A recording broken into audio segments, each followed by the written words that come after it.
Okay. Everyone is in, so. Okay, yeah, we can start, I think so. Okay, good afternoon, dear colleagues. Oops, yeah. I'm glad to welcome everyone to the SP Moscow Section Online Symposium. My name is Anariya Mukhambetova, and I'm Program Director of the SP Moscow Section. Today, we'll talk about the energy transition in oil and gas industry. We will discuss it with experts from Russia and abroad, and we will know about Planet project and what has already implemented. Before we start, a couple of organizational moments. First of all, we don't have any translation. If you would like to ask a question, please raise your hand and we will turn on your microphone. If you also, you can use a chat option. Please find the button below or above of your Zoom window. During the presentation, please turn off your cameras and microphones. And I can translate it in Russian also. Дорогие коллеги, я рада приветствовать на сегодняшнем мероприятии, посвященном Energy Transition. Сегодня мы поговорим с вами о проектах, которые... Это энергопереход, SPI-конференция. Коллеги, попрошу всех замьютить свои микрофоны. Да, меня зовут Анария Мухамбетова, и я являюсь программным директором SPI Московской секции. И сегодня мы поговорим с нашими экспертами с России и за границей о том, какие проекты у нас будут, либо какие уже у нас есть на мировом рынке. И перед тем, как я начну, у меня есть пару организационных моментов, о которых я хотела бы рассказать. Первое, у нас нет синхронного перевода. Если вы хотите спросить вопрос, то у вас есть две опции. Это первое, поднять вашу руку, и мы включим ваш микрофон.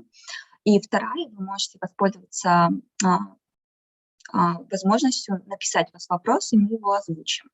Во время презентации я попрошу вас выключить свои камеры и ваши микрофоны. И тогда я перехожу к представлению нашей коллеги, это Лилия Ягудина. Okay. And I would like to introduce Lilia. Lilia will be the main host of our event. And Lilia has 20-year experience in oil and gas industry in Russia and international projects. She is the head of the environment section at Zarubezhneft, and she holds a PhD in operational safety, and also she is the lead auditor for ISO standards. Lilia keen about new sustainable practices and decarbonization strategies. Лилия у нас является руководителем охраны труда в компании «Зарубежнефть».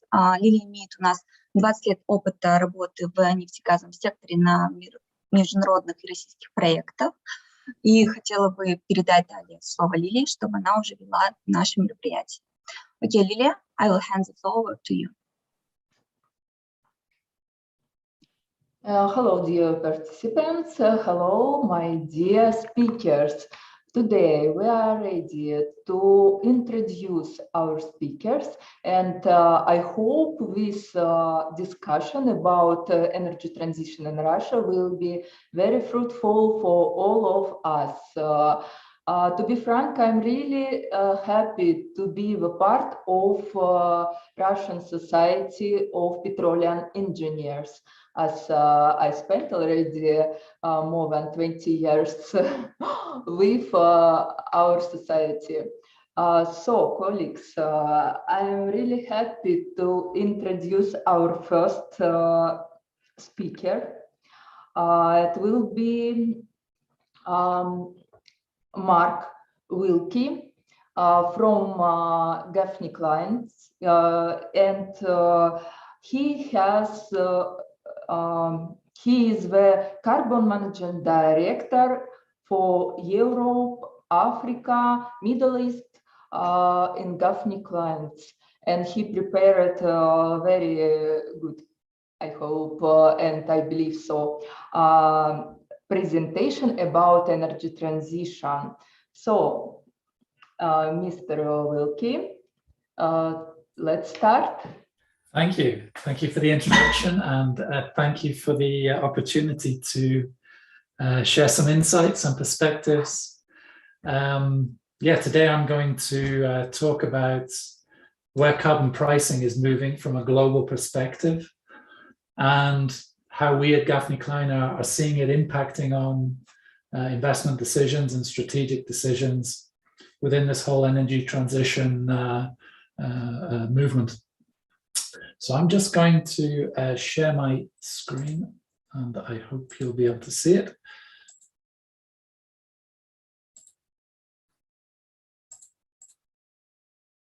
So you should be able to see my screen, hopefully. Yeah, everything is okay. Thank you. Great.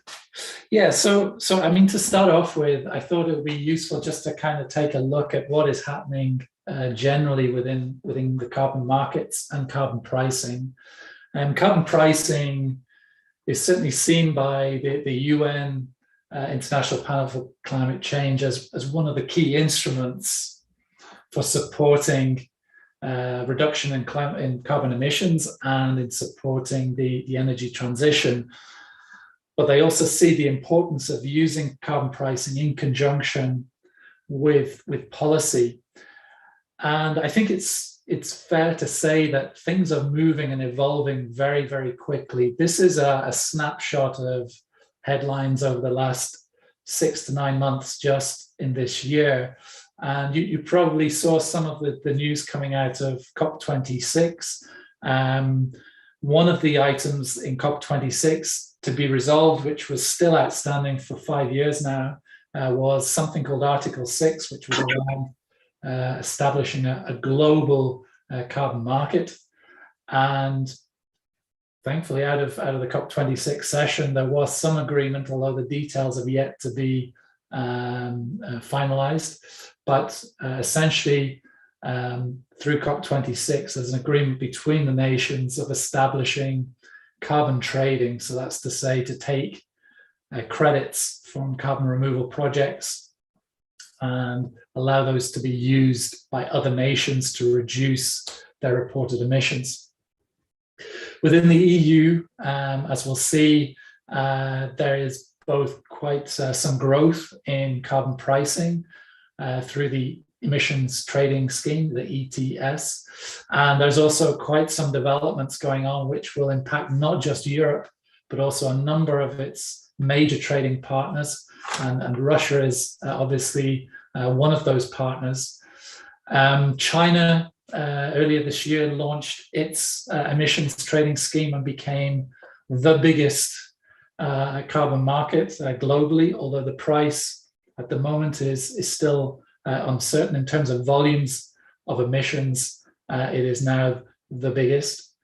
And even the US have started to consider some kind of policy around carbon pricing, and also considering a similar mechanism to Europe for potentially bringing in a tariff for goods that are imported into the US. So I think, you know, carbon pricing is going to be crucial going forward. It is moving really rapidly, and as you'll see here, it is still relatively limited in terms of its actual geographic scope. So if you see the map on the left-hand side, you'll see there's a lot of gray, a lot of space, and these are countries that have yet to either implement a clear policy on pricing or to have some kind of net zero target. However, the countries you see in dark green are those that have both a very clear carbon pricing policy and have net zero targets. Some as early as 2035, some going out to 2060. And in the lighter green, you see those countries that just have a carbon pricing policy. On the right-hand side, the donut you see there really indicates the size of each of the three main carbon pricing mechanisms. So the first one, the ETS, the emissions trading scheme. So this is a market-based cap and trade scheme. So a limit is set, allowances are traded within that market. And that by far is currently the biggest in terms of volume. So that mechanism covers about 16% of global emissions currently. There is also carbon taxation. This tends to be more niche, so targeting certain energy sources or certain sectors, and that at the moment represents about 6% of global carbon emissions.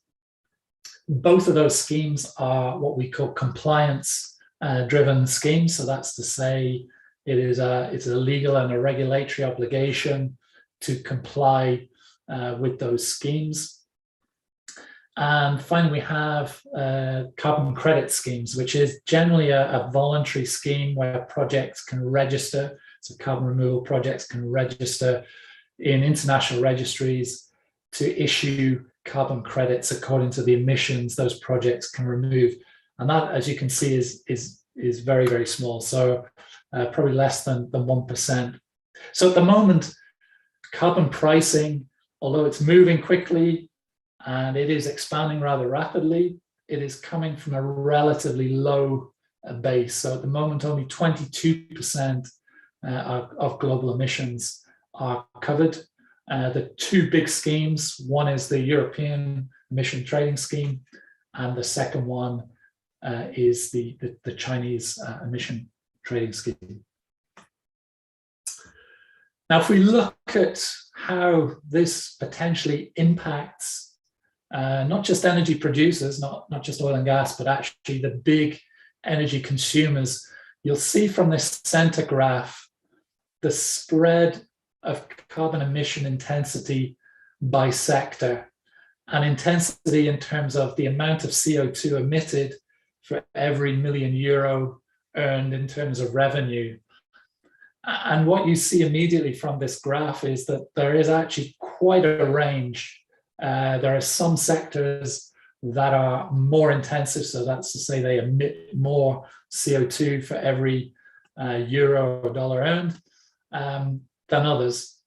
And midway down, you'll see oil and gas just underneath electric utilities. And although oil and gas has quite a high carbon intensity, it is by no means the largest in terms of revenue. So cement at the top, you can see by far is the greatest, and also has huge spread between the highest intensity, so the worst performers, and the lowest intensity in terms of the best performers. The other standouts are metals and mining, which include aluminium. Steel is also a big one. Power generation from electricity utilities, oil and gas, as we're probably all aware, and then transport services. So this is both aviation as well as surface transportation. On the right-hand graph, you see some basic carbon pricing scenarios. So that's to say, what would happen at different pricing levels on the impacted revenue for each of those sectors.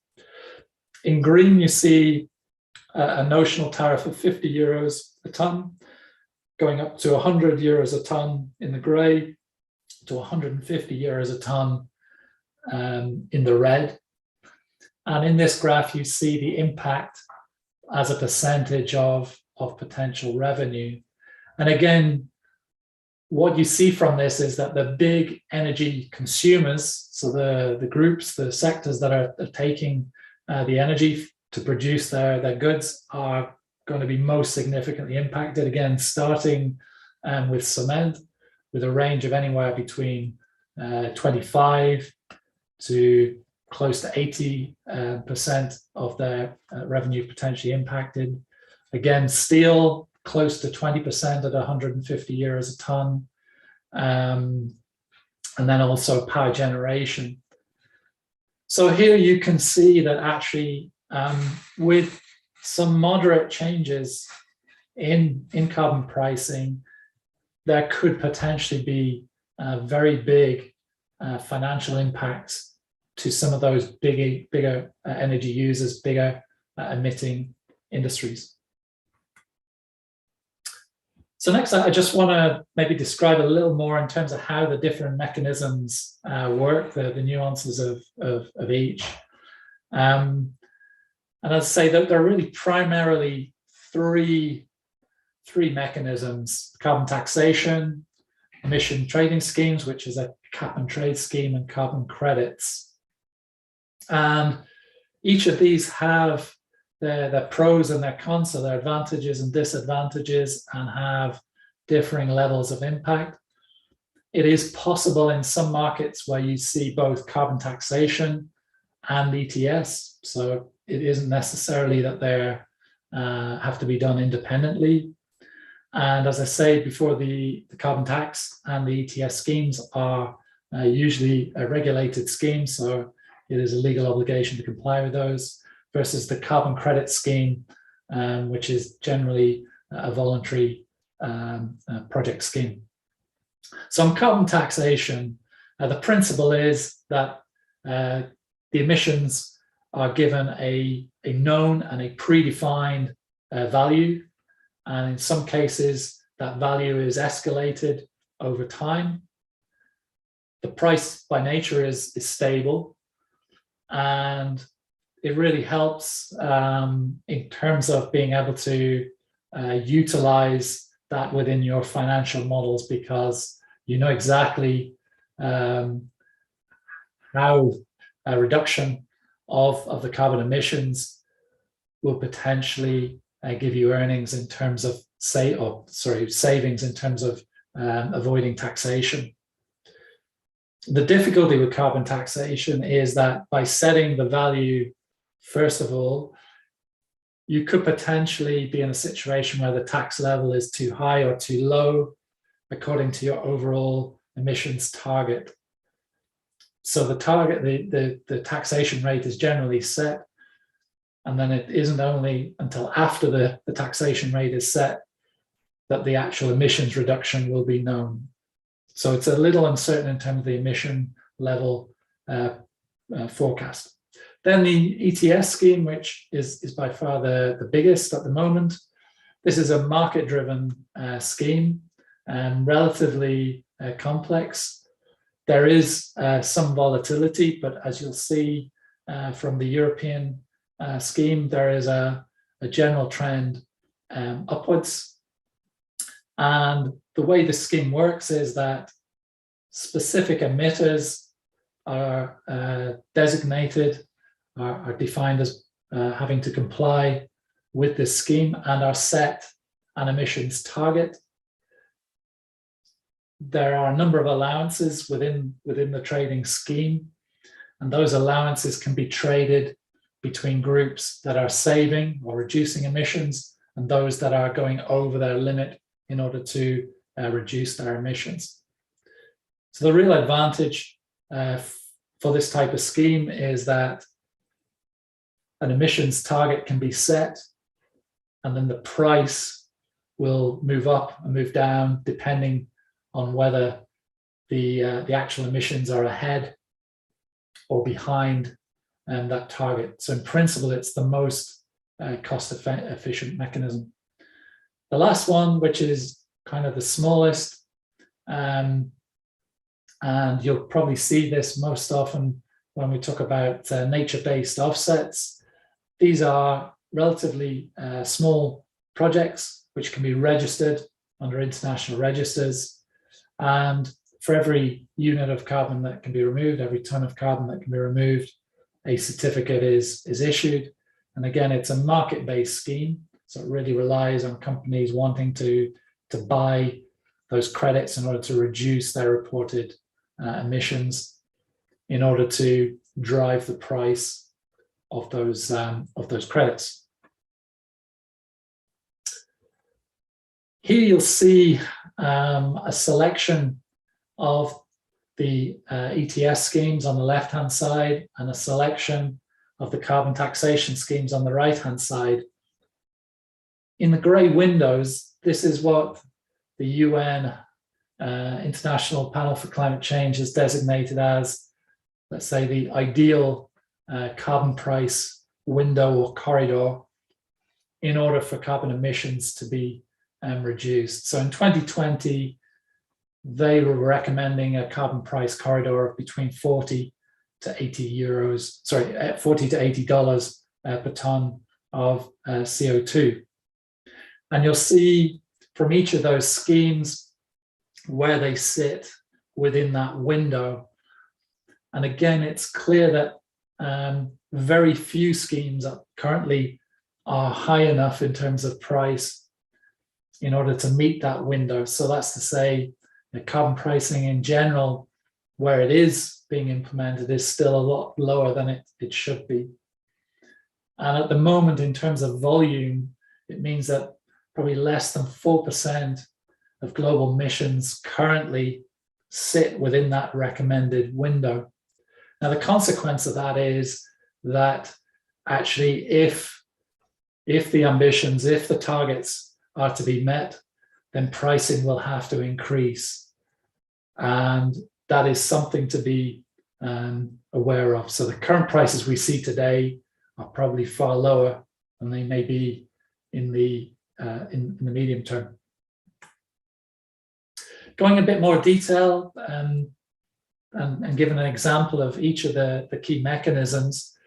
So the ETS in the EU was established over 15 years ago, so it's been around for some time. It's going through its fifth or sixth revision. It covers both direct and indirect emissions, so scope 1, scope 2. It currently includes both the EU states and a number of the European trading areas, so likes of Iceland and Norway. It currently covers aviation, power, and some of the bigger energy intensive industries such as steel and chemicals.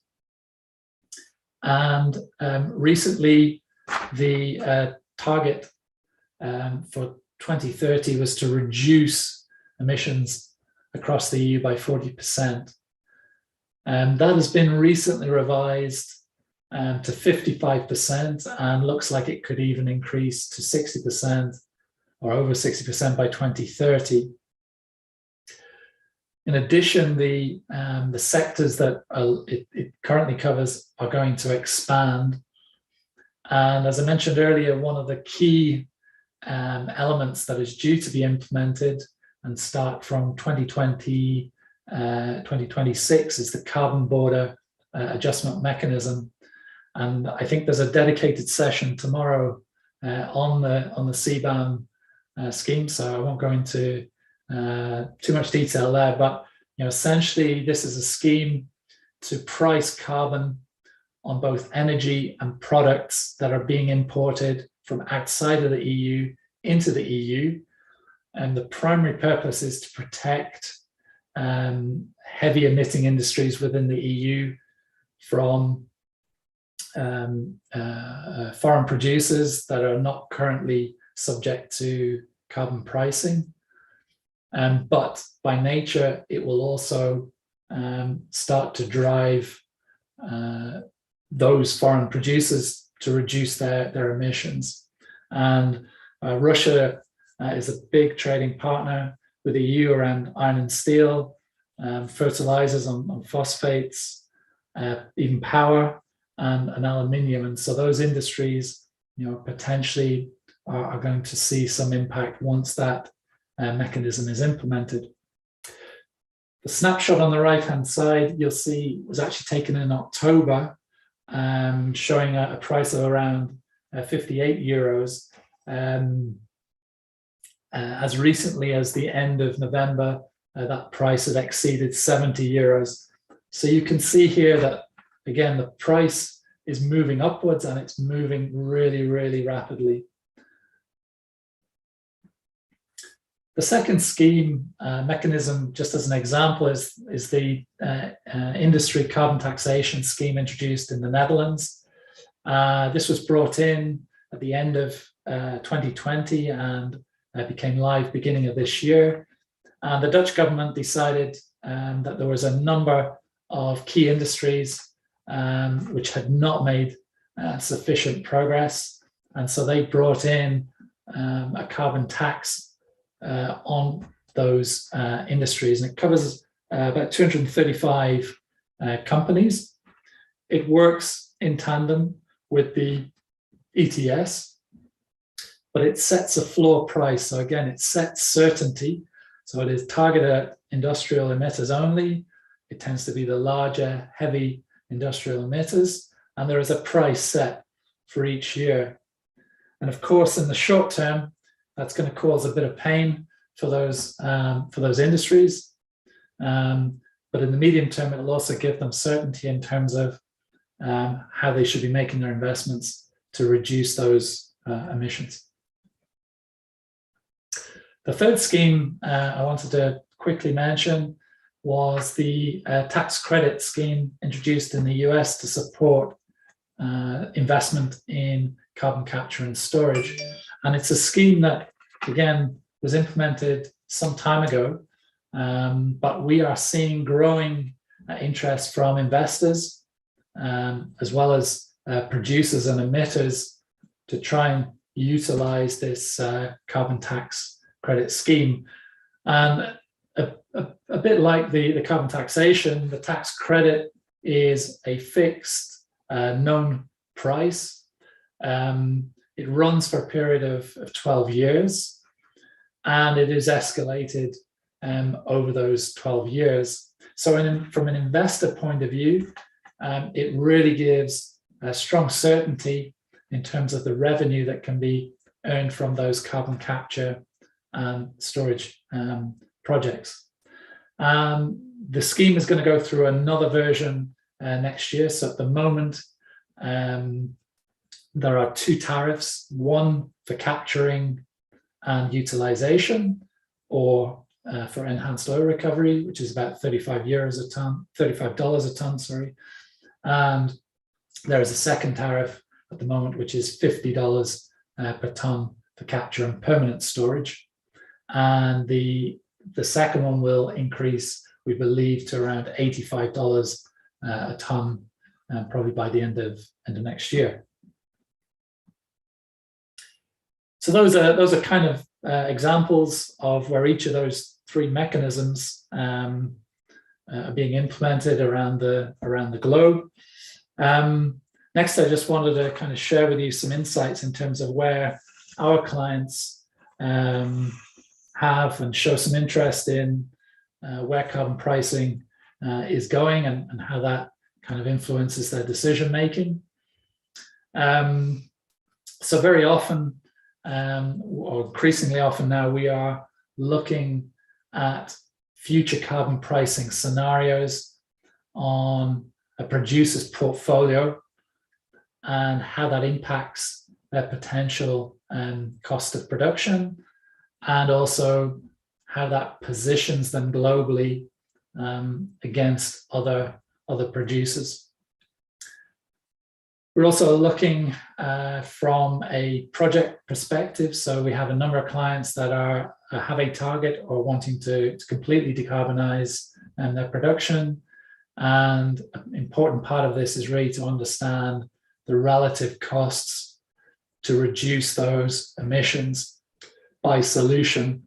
And so what we do is we produce a marginal cost abatement curve. So for every solution, every technology that can create a reduction in emissions, we calculate a cost per ton of CO2 reduced.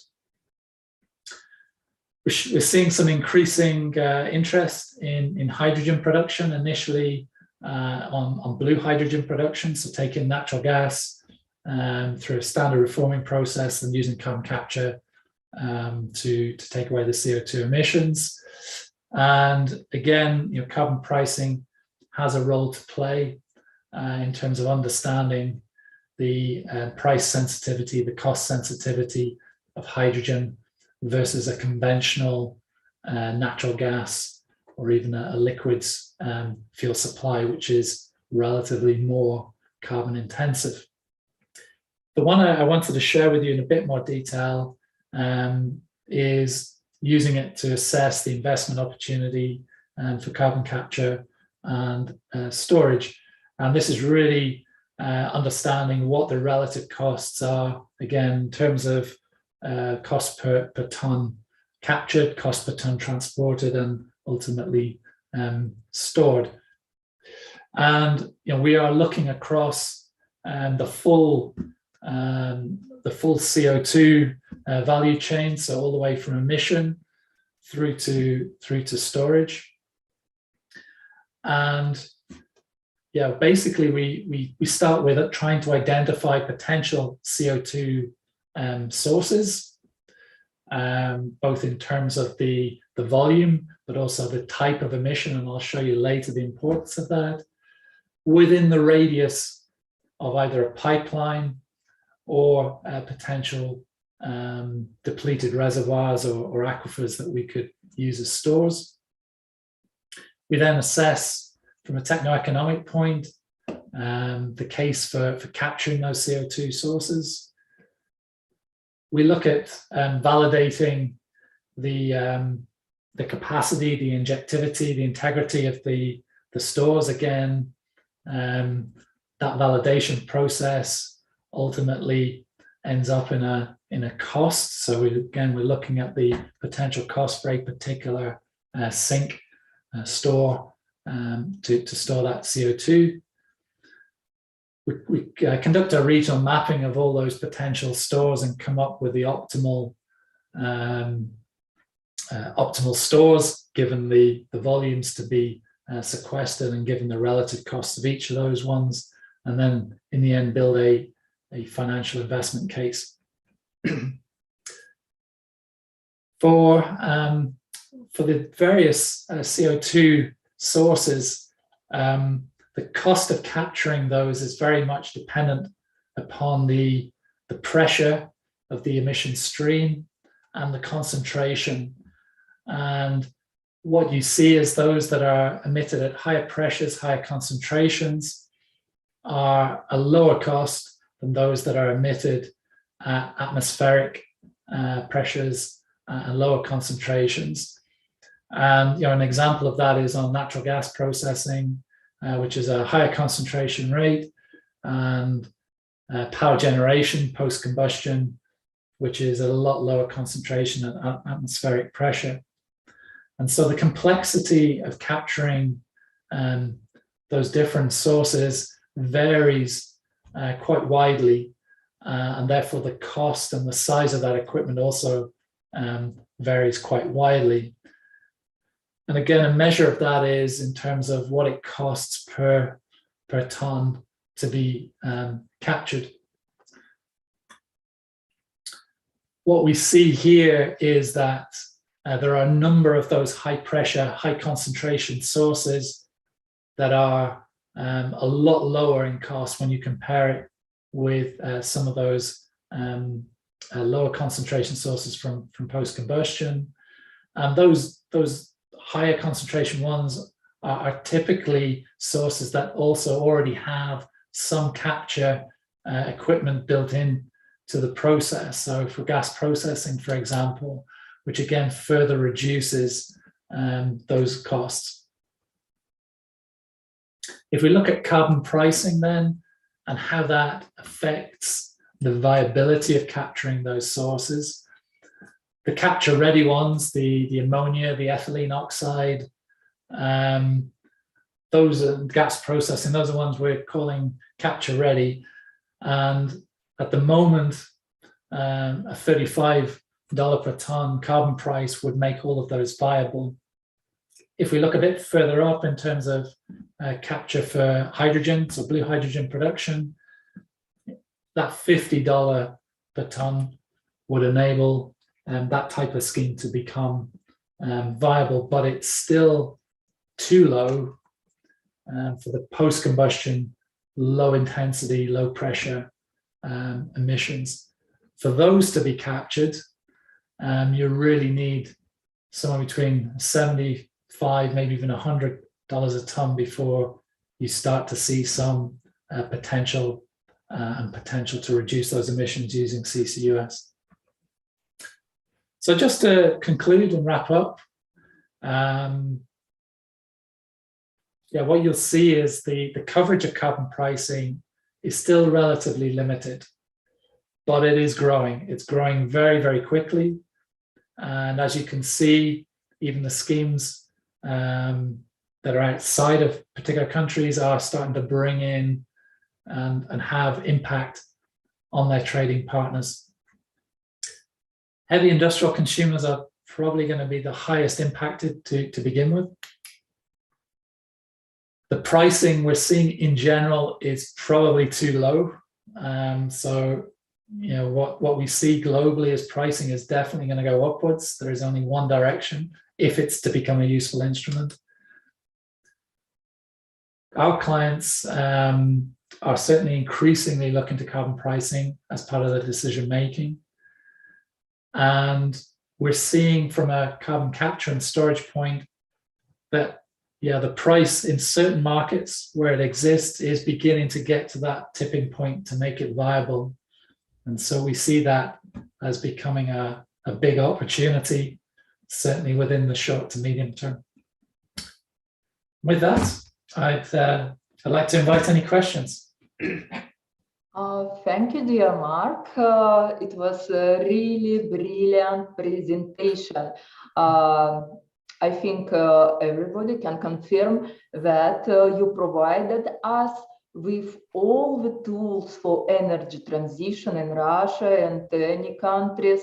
So thank you for this kind of excursus. So, my dear colleagues, if you want to give any question, just raise your hands. But as we suppose, and I have this right, I can start with the questions. And the first question is, how will carbon prices potentially impact an energy production in Russia? What do you think? Yeah, I think, you know, when you see that map and there's still a gray space for Russia, I think it's easy to assume that, you know, maybe nothing is happening. But I think we are seeing growing interest from both producers and manufacturers. And I think a lot of that is really on the expectation of potential impact with the changes in the European trading scheme. So I think from an energy production point, it's probably going to both potentially impact gas export, because there will be a price associated with carbon intensity, and that will be a cost added to the cost of supply. And I think also within Russia, again, those industries, the iron and steel, fertilizer, aluminium, those heavy energy industries will also be impacted, because their products will also have a carbon price associated with the energy that they are using. So I think in the short term, there's not much tangible impact, but you can see in maybe 5-6 years' time, there could definitely be some challenges, which now is the time to kind of address.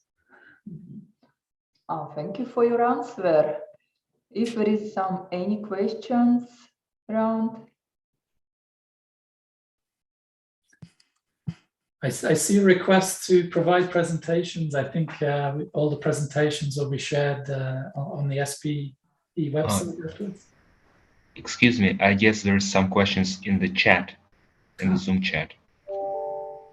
Yes, we noticed already and answered that all the presentations will be provided by the organizers of this conference.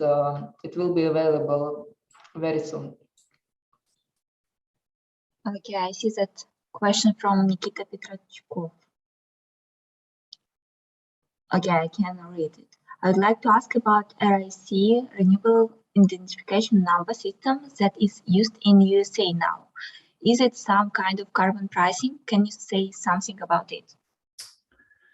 Yeah, there's something called a Renewable Energy Certification Scheme, so a REC and IREC. It's really there to manage the trading of renewable power. And yeah, it's used actually in a number of countries. I believe actually Russia is looking to introduce it. So it's really not associated directly with carbon pricing, but it clearly has an impact on the carbon emissions associated with the power that you buy. So that's to say, if you buy a renewable energy certificate, you can claim that the power you're using has no emission. It's fully renewable.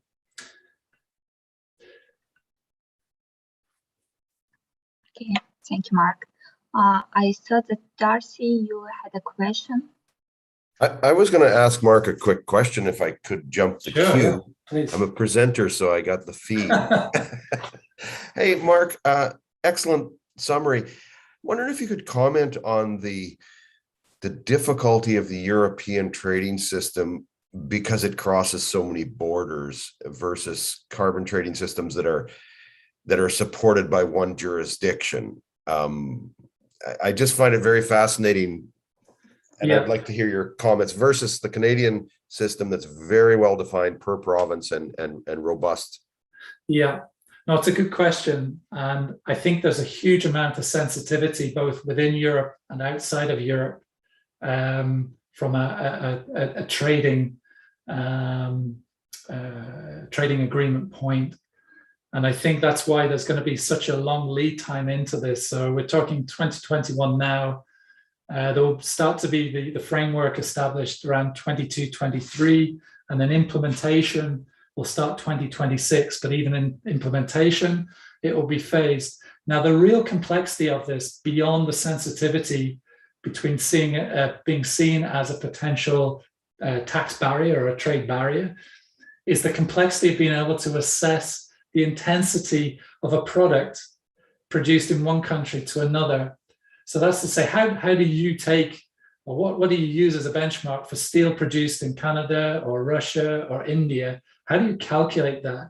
And then how do you track that all the way through to the delivery? Now then there's another layer of complexity, and that's to say, well, maybe you're not just buying the steel, maybe you're buying it as a chassis for a car or a frame for a building. Now, of course, it still may be manufactured in that other country, but again, how are you going to assess it? So it is sensitive from a world trade and trade barrier perspective. So there's some care being done on that, and then practically from an administrative point, you can imagine it's going to be very complicated in terms of calculation and so on. But I think there is going to be a scheme, if I'm right, a session tomorrow, Anna, on CBAM. I saw on the agenda, but I'd be happy to talk more. Thank you very much, dear Mark. We have to keep our schedule. It is So thank you for your full information and really brilliant presentation. We will use it for our future, I hope. And we are ready to skip to our next speaker. It will be Pavel Im, and really happy to introduce, as I know him for not so long time, but we worked for the same company. So Pavel Im is a lead for Gaffney Klein and based in Moscow, and he is responsible for new technologies, CCUS technologies, carbon capture, usability storage technologies, which is proven will be very, very interesting for future energy transition. And I'm glad to let him speak with us. Павел Им, пожалуйста, представляем интересную презентацию про систему поглощения CO2, и передаю слово, пожалуйста, будьте добры. Yeah, hello everyone. SP, thank you for the opportunity to present such an interesting topic. I will switch into Russian because the majority of our audience today is Russian speaking, but slides still will be in English, so English speaking people could follow the presentation. Please let me know if you can see the slides. Слайды видно? Yes, Pavel, we can see. Хорошо, да, я переключусь на русский. Значит, спасибо СПЕ за возможность предоставить вот эту презентацию по такой интересной теме, да, Carbon Capture, Use and Storage. Значит, на текущий момент тема достаточно новая, и эта презентация – это некий такой overview, да, некая summary по тематике, которая, я надеюсь, позволит многим из вас сформировать некое общее понимание, значит, темы. Ну, давайте начнем с того, почему все-таки это важно, да, значит, и данная тематика и направление в целом в мире признано как один из немаловажных инструментов, да, по достижению целей Парижского соглашения. Ну и также нужно понимать, что есть ряд индустрий и ряд областей, в которых снижение, так скажем, выбросов не может привести, ну, невозможно полностью сократить выбросы. Это порядка 25% промышленности, да, и в этих областях, ну, в частности, там цементная промышленность, да, где, значит, выбросы СО2 – это часть технологического процесса, и там их невозможно убрать переходом на использование возобновляемых источников энергии или просто совершенствованием процессов, да, и поэтому эти выбросы все равно останутся, и поэтому, значит, направление по улавливанию, хранению и использованию углерода будет востребовано.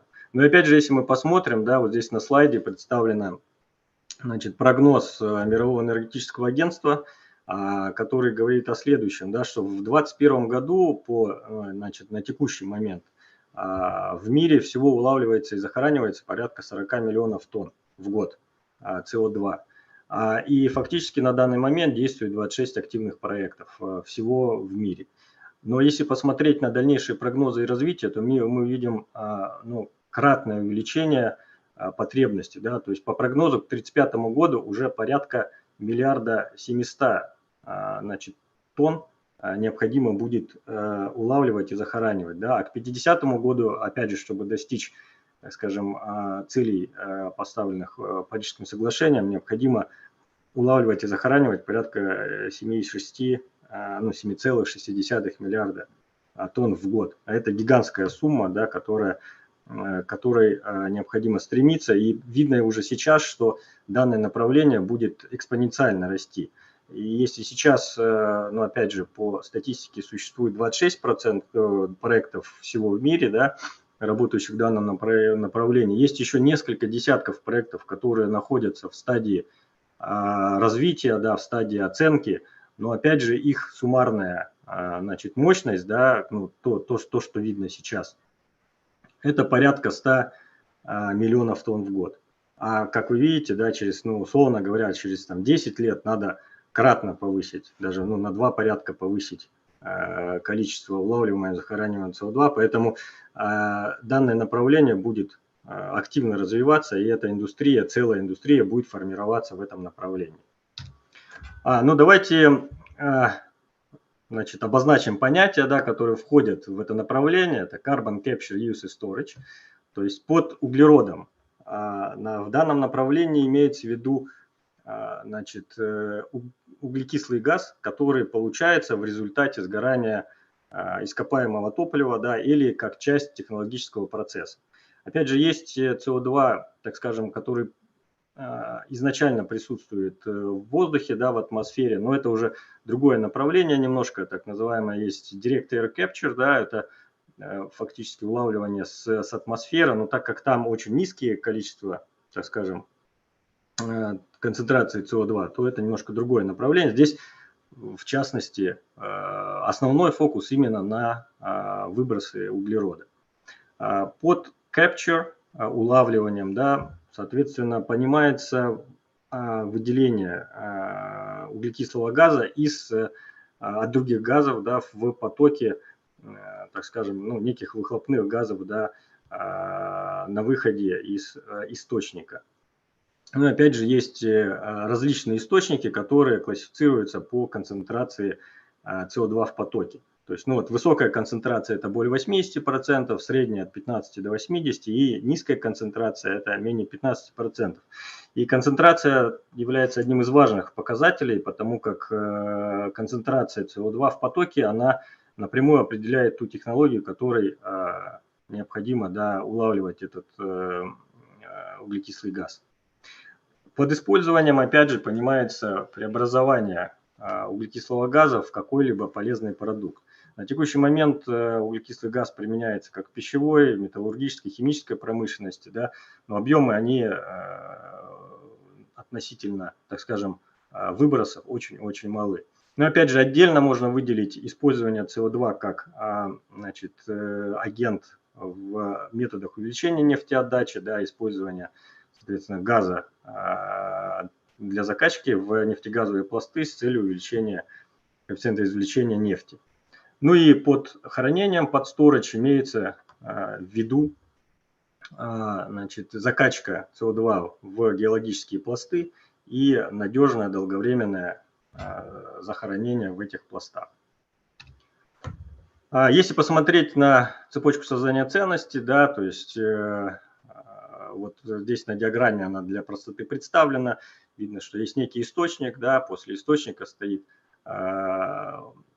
соответственно, ну, пункт улавливания, установка улавливания, которая отделяет СО2 от остальных газов, да, и далее, соответственно, идет компримирование, подготовка и транспортировка либо к месту использования в качестве агента для МУН, либо для захоронения, либо для использования полезного, да, преобразования в полезные продукты.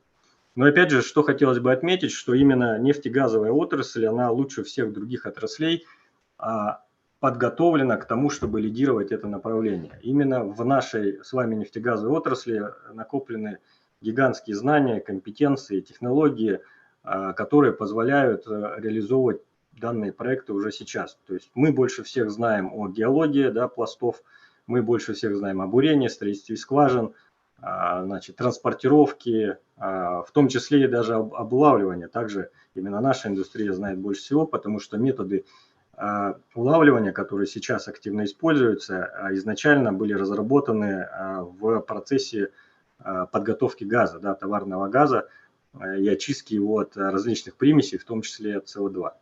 Но если говорить об использовании, то опять же, мы, конечно, напрямую с СО2 наша отрасль не работает, но нефтегазохимические предприятия, на мой взгляд, также достаточно хорошо продвинуты, да, обладают достаточными компетенциями, чтобы включиться в этот процесс.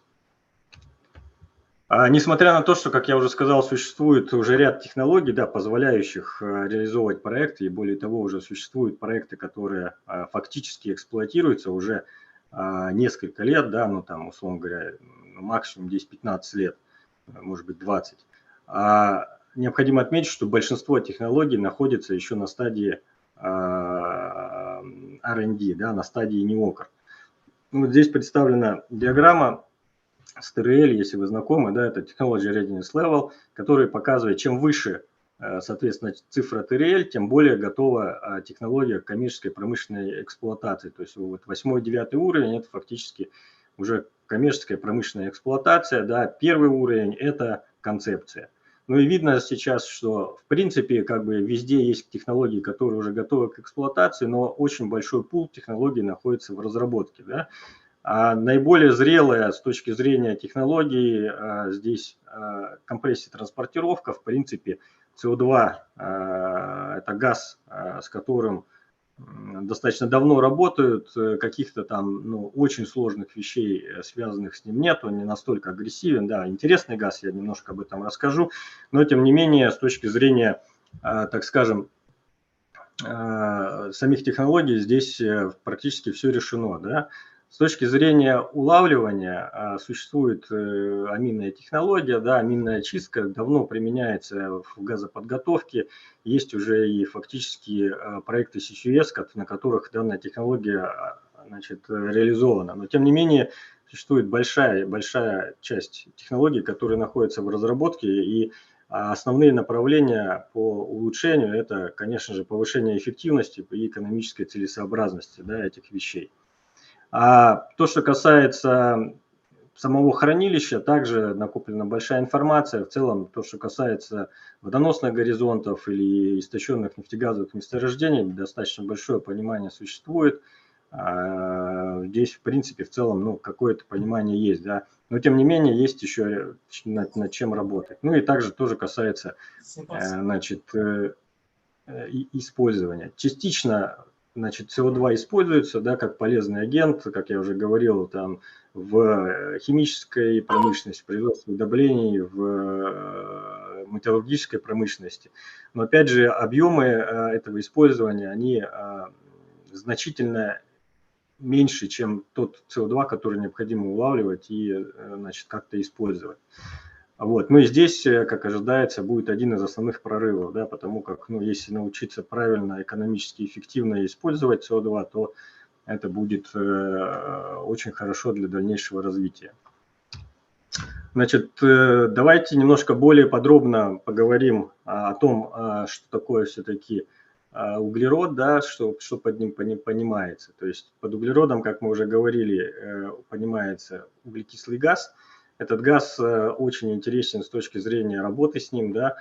Если вы посмотрите, то большинство, ну, практически все, да, говорят о СО2 в тоннах, то есть это в единицах массы. Это, казалось бы, СО2 это газ, да, и его должны, прям, как и любой другой газ, мерить в объемах, там, в кубических футах, метрах кубических. Но в связи с тем, что он очень зависит от давления и температур, фактически, когда говорят об углекислом газе, говорят именно в тоннах, да, в миллионах тонн в год в том числе. И это связано с его большой сжимаемостью. Здесь, значит, в левой части показан график, да, который, ну, наглядно очень, на мой взгляд, демонстрирует эту зависимость, эту сжимаемость. Да. То есть если в атмосферных условиях это, условно говоря, 100 единиц объема, да, то уже в пластовых это 0,32. То есть это фактически почти 3 порядка сжимаемости, да, которой обладает этот газ. Опять же, тоже, что необходимо отметить, что у него достаточно низкие, ну, относительно других газов, критическая точка. То есть это давление 74 бара, да, и температура порядка 31 градуса по Цельсию. И эти давления и температуры, они, во-первых, достижимы в целом технологически достаточно легко, это не запредельные давления и температуры, да, плюс это давление и температуры, которые в принципе характерны для определенных нефтегазовых, да, водоносных пластов, которые также залегают не так глубоко. И, ну, можно говорить о том, что именно в суперкритическом, да, либо там еще называется dense phase, да, плотная фаза, именно в этом состоянии лучше всего работать и наиболее эффективно работать с углекислым газом. Потому что в данном состоянии у него плотность приближена к жидкости, да, это, ну, условно говоря, начиная, ну, в зависимости от давления и температуры, опять же, начиная где-то от 0,4 и выше, да, то есть 0,8, 0,85 может быть плотность, и вязкость она как у газа. То есть вот здесь вот графики показаны, да, то есть вязкость она 0,08, 0,01, то есть это достаточно низкая вязкость и очень высокая плотность. Поэтому в этом отношении с этим газом работать нужно именно в суперкритическом либо в плотном состоянии. Ну и опять же можно повидеть, что достаточно большая зависимость есть плотности и вязкости, да, данного газа от температуры. И, соответственно, наибольшей эффективностью будут обладать хранилища с относительно невысокой температурой, потому что там именно можно данный газ содержать именно в этой фазе, да. Вот. Ну и опять же, что хотелось дополнительно отметить, то что на свойства смеси газов, да, потока газов очень сильно влияют примеси. То есть даже небольшой процент, то есть и первые единицы процентов примесей и других газов значительно меняют фазовую диаграмму, соответственно, значительно меняют свойства смеси газов. И это нужно учитывать, нужно, соответственно, контролировать состав и, значит, четко рассчитывать эти вещи. Давайте поговорим об улавливании. Соответственно, почему это важно? Потому как по разным оценкам 70-75% затрат проекта, да, по улавливанию, хранению углерода по затратам именно занимает улавливание. То есть фактически вот установки по отделению СО2 от других газов, да, в выбросах – это одна из самых дорогих вещей в проекте. Существует 4 основных технологии, да, которые применяются для улавливания углекислого газа. Это абсорбция, значит, адсорбция, криогенические процессы, криогенные процессы и мембраны. Значит, что такое абсорбция? Абсорбция – это фактически, значит, захват СО2 по объему в другом неком материале. В основном это жидкость, раствор, да, ну, в частности, всем достаточно известная и широко применяемая технология аминной очистки, да, амин-скрабинг так называемый, используется активно в газоподготовке, там, где присутствуют различные примеси в газе, да. Значит, и практически все проекты, которые сейчас существуют по CCUS, они применяют эту технологию. Почему? Потому как эта технология наиболее зрелая, понятная, значит, проработана промышленно и коммерчески доступная. Но, однако, существуют другие технологии, опять же, вот направление абсорбции, где используются другие, соответственно, растворы, да, другие абсорбенты. В частности, ну вот есть у той же компании Baker Hughes есть предложение, значит, на основе аммиака. Соответственно, здесь необходимо совершенствовать технологию в плане эффективности, в плане затрат, потому как, ну, фактически это вот небольшой дополнительный завод, да, вот если посмотреть вот на картинку, это фактически, ну, реальная установка, которую необходимо создать для того, чтобы, значит, в промышленных масштабах отделять СО2. Но здесь ведутся, соответственно, активные исследования, которые направлены на то, чтобы повысить эффективность захвата, повысить, значит, снизить стоимость как операционную, так и капитальных затрат. Второе – это абсорбция. Адсорбция отличается, соответственно, от абсорбции тем, что здесь захват идет на поверхности сорбента, да, то есть это, ну, условно, чтобы провести аналогию, ну, условно, там активированный уголь является адсорбентом, да, на поверхности которого, значит, происходит захват СО2. То есть бывает, делят, точнее, ну, на две части, да, есть физическая адсорбция, есть химическая абсорбция. Вот. Ну и существует значительно большое количество различных адсорбентов, в частности циолит, да, вот, металлорганические, значит, соединения. Ну вот здесь вот фотография приведена из циолита. Вещества, которые обладают достаточно большой поверхностью, да, и, соответственно, является достаточно эффективным адсорбентом. А третье направление по улавливанию – это криогенные процессы. Фактически это изменение, да, давления и температуры, создание таких условий, при которых СО2 начинает выпадать, ну, условно, из газового состояния в жидкое, а остальные газы, находящиеся в выхлопных газах, да, или в технологических этих газах, они остаются в газовом состоянии, и это позволяет отделить СО2 ну, в некой криогенной камере. И, соответственно, также это связано с достаточно большими и дорогостоящими, ну, капиталоемкими оборудованием, да, и строительством. Ну и четвертое, последнее направление – это мембраны. Мембраны также существуют, значит, и достаточно активно применяются, они существуют в эффект, соответственно, мембран, да, в либо проницаемости, либо непроницаемости селективной. То есть бывает, что значит, мембраны, которые позволяют СО2 проходить дальше и отделяют от других газов, бывают мембраны, которые, наоборот, не дают проходить СО2, да, а дают проходить всем остальным газам, соответственно, позволяют таким образом отделять СО2. Существуют различные материалы, мембраны, значит, но что хочется отметить, что у мембран, конечно же, есть ряд, достаточно большой ряд плюсов, да, они масштабируемые, значит, не засоряются, механически устойчивые и так далее, но они, к сожалению, применимы в основном для потока газа с высоким содержанием СО2 и с достаточно большим давлением, потому что необходимо создать достаточно большое давление для прохождения газа через цепь мембран для отделения. Поэтому данное направление тоже интересно, но в основном используется именно для высоких концентраций. Далее хотелось сказать пару слов об полезном использовании, да, но несмотря на то, что на текущий момент уже СО2... Так, время, да? Да, 2 минутки, пожалуйста.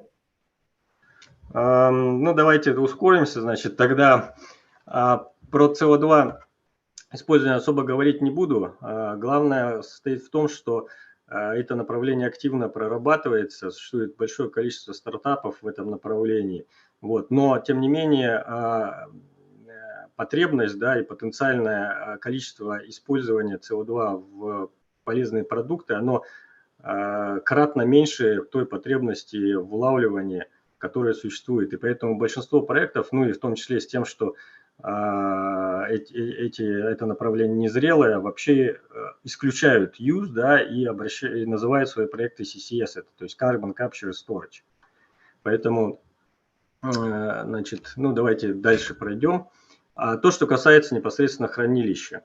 Что является хранилищем? Значит, хранилище это значит, геологические пласты, да, которые обладают 3 основными свойствами. Это capacity, емкость, injectivity, это преемистость, да, и containment, это, так скажем, удерживающая способность. В основном, значит, в качестве хранилищ на текущий момент рассматривают либо истощенные нефтегазовые пласты, либо, значит, водоносные пласты, да, с соленой водой. Значит,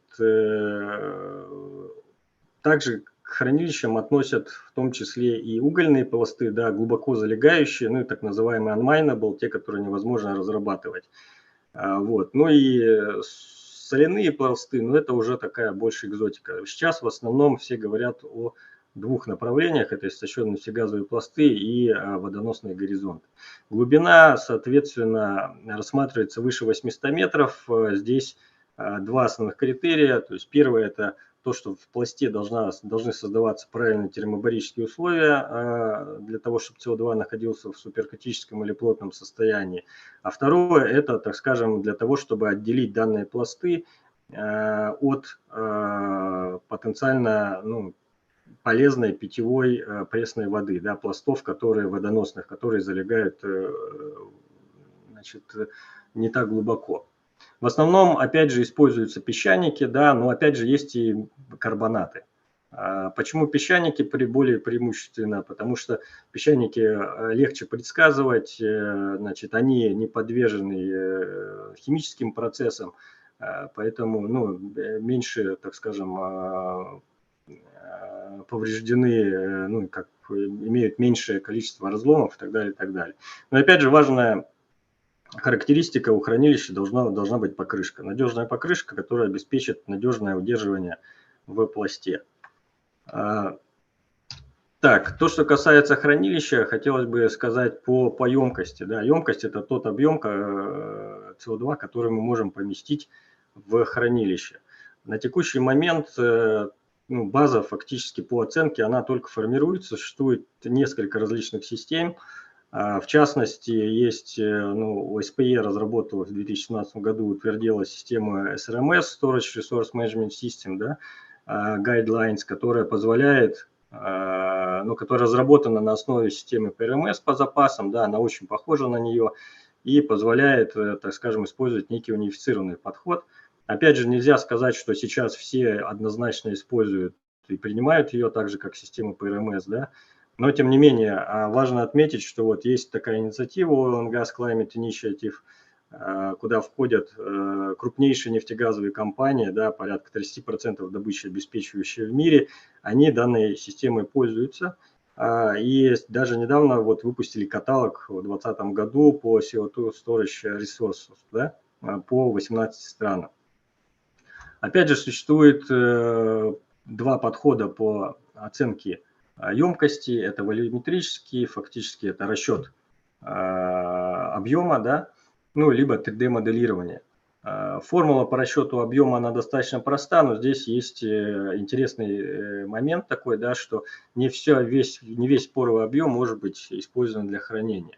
И присутствует так называемый фактор эффективности хранилища, вот, который по разным оценкам может быть от 0,1 до 6, да, то есть есть разные рекомендации разных организаций. Ну, я так понимаю, у нас еще есть время или стоит уже заканчивать, да?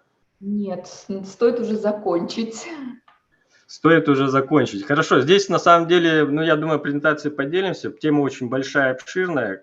Хотелось бы многое сказать о преемистости, да, что здесь все не так просто и нужно этим заниматься. О том, какие силы существуют и какие механизмы захвата, да, что есть структурные, есть капиллярные, есть растворение в пластовой воде, есть геохимические факторы, да, и они разный вклад вносят, и есть определенное, так скажем, видение того, как это должно происходить.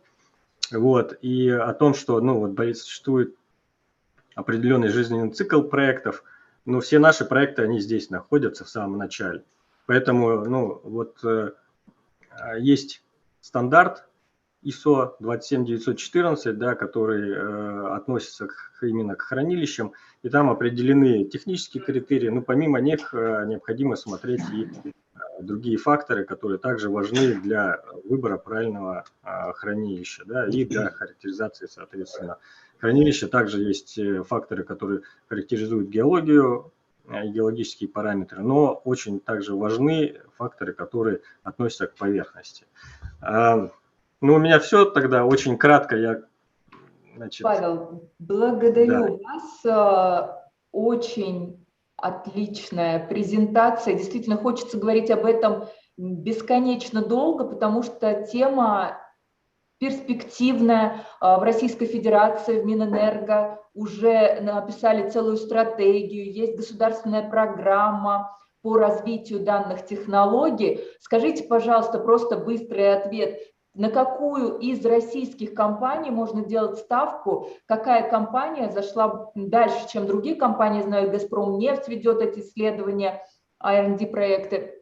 И, в частности, наша компания тоже на базе ВНИИ-нефть выполняет исследования в этой области, имеет опыт по использованию для компенсации пластового давления данной технологии. Но вот скажите, пожалуйста, быстрый ответ, кто из компаний в России все-таки заслуживает самого большого пристального внимания, чтобы мы в последующем тоже знали это?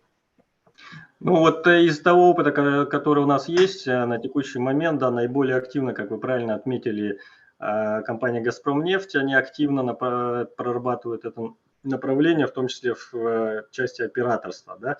И в том числе компания «Новотек», также хотелось бы отметить, тоже они очень активно прорабатывают реальные проекты на Ямале у себя. Поэтому, наверное, эти две компании, они ближе всего и больше всего продвинулись как в понимании, так и в проработке проектов по CCUS. Понятно, что все остальные тоже движутся, та же Роснефть движется, Зарубежнефть, поэтому направление, на мой взгляд, очень перспективное, и от него никуда не уйти, и мы находимся в уникальной ситуации, да, когда именно нефтегазовая индустрия готова будет это направление лидировать. Поэтому считаю, что Большое спасибо, Павел. Я думаю, что мы сможем попросить всех участников, которые не успели задать вопросы, задать их в чате и попросить вас также ответы продемонстрировать в чатах. А мы переходим к следующему нашему участнику, нашему докладчику. Это будет Андрей Зазуля, который тоже имеет великий, большой опыт в нефтегазовой отрасли, с деталями которого он сегодня готов с нами поделиться. Передаем слово. Пожалуйста, Андрей, властвуйте этим эфирным временем, которое вам отведено. Спасибо. Да, спасибо, коллеги. Хотелось бы отметить, действительно, сейчас очень интересная презентация была у Павла.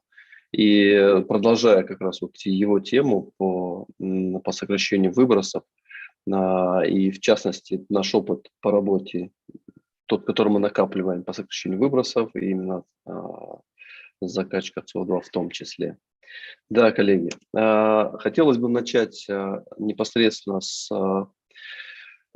вводной информации, которая всем известна, и как бы она на слуху, что на самом деле сейчас к утилизации ПНГ, а именно утилизация ПНГ – это один из огромных действительно секторов, там, где происходит эмиссия СО2.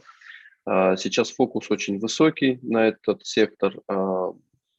Минэнерго предлагает повышать проценты обязательной утилизации газа, вводят закон об ограничении ввыбросов парниковых газов. С 2021 года увеличение значительных штрафов за превышение ПДВ и как бы ввод трансграничного налога, да, там, со следующего года. Мы, видя всю эту тенденцию, активно прорабатываем сейчас именно факела, которые образуются при сжигании ПНГ. И сейчас вот работаем над своей геоинформационной системой, наполняем ее различными данными. Ну, в частности, например, вот вы здесь видите там пример карты, которую мы для себя строим с оценкой выбросов метана и сжигания метана на факелах. Строим также инфраструктуру, там, где есть газовые линии, там красным показаны, например, газовые газопроводы, по которым можно утилизировать этот газ. Ну, как бы в целом занимаемся сейчас анализом этих проектов для того, чтобы можно было предложить решение в том числе. По статистике, вы все знаете, что у нас горит порядка 20 миллиардов кубов ПНГ по году. Это огромный объем. На самом деле, по нашей оценке, этот объем примерно, наверное, раза в 2 выше по факту, потому что не весь газ как бы докладывается, не весь газ ставится в статистику. Вот, поэтому цифры достаточно большие. А основные методы утилизации, они всем известны, я здесь долго останавливаться не буду. В основном это закачка газа в пласт. Это достаточно просто и быстро, но минусы – это высокий капекс и нет никакой выручки, потому что просто закачиваешь газ, вкладываешь эту добычу. Выработка электроэнергии – это на самом деле сейчас наиболее популярный способ утилизации факельных газов. Закрывается модульными энергогенерирующими комплексами, которые разворачиваются достаточно оперативно. В целом неплохой вариант по утилизации, но если есть достаточное потребление электроэнергии. Дальше я уже отметил, это более сложные и дорогие способы. Это выделение более ценных компонентов из попутно-антирового газа, выделение пропанов, бутанов, для того, чтобы можно было их продавать как отдельное топливное сырье. И следующие варианты, ну, пилотные, я их чуть позже коснусь, в том числе, это уже более сложные переделы, именно связанные с утилизацией метана. Это производство метанола, производство синтетических жидких углеводородов, производство протеина, название БВК, также майнинг фермы или майнинг артели. Компания «Волгогаз» на самом деле прошла много этапов, но хоть небольшая компания, на самом деле у нас были проблемы и с газоподготовкой, и с горящими факелами. Мы их в свое время достаточно успешно решили. Также у нас есть там пилотный проект по бурению скважин, но это уже другая история, но тем не менее, если бурение скважин, если мы сокращаем затраты на это бурение в 2-3 раза, то, соответственно, там количество выбросов там, СО2 в процессе строительства скважин также сокращается значительно. Здесь я привел небольшой пример схемы, которую мы применили для утилизации нашего попутного газа. Но что примечательно для аудитории, не буду вдаваться глубоко в детали технические, то, что мы сделали достаточно быстро это все. Вы видите по шкале временной. В декабре 2016 года было принято решение по поводу обустройства, модернизации нашей факельной системы. И мы буквально там через 10 месяцев уже получили первый продукт этой установки, это пропан-бутан. На примере тоже приведен здесь график реализации проекта. Ну, с учетом российских реалий, достаточно быстрый проект у нас получился. В целом 16 месяцев на реализацию всего проекта. Извините. Да, и 8 месяцев еще на выведение второй фазы. На второй фазе мы уже пошли немножко дальше, мы увеличили глубину переработки этого попутного газа, повысили его вплоть до 96% за счет того, что применили вот турбодетандеры малого размера. Видите, на картинке приведенные турбины и турбодетандерный аппарат, который ниже показан. Это нам позволило полностью утилизировать наш факел, конвертировать его в полезные продукты. Окупаемость проекта была чуть больше года. И с этим мы стали думать уже о следующих проектах. В сторону утилизации СО2, сейчас тоже скажу вкратце, у нас был реализован проект, который был связан с размещением отходов. И так получилось, что у нас сероочистка газа нашего, она производилась формальдегидом, очень такой токсичный реагент. Плюс к этому отходы также были очень токсичными после сероочистки. И нам пришлось просто решать эту проблему, потому что когда мы пришли на проект, эта технология существовала, работала.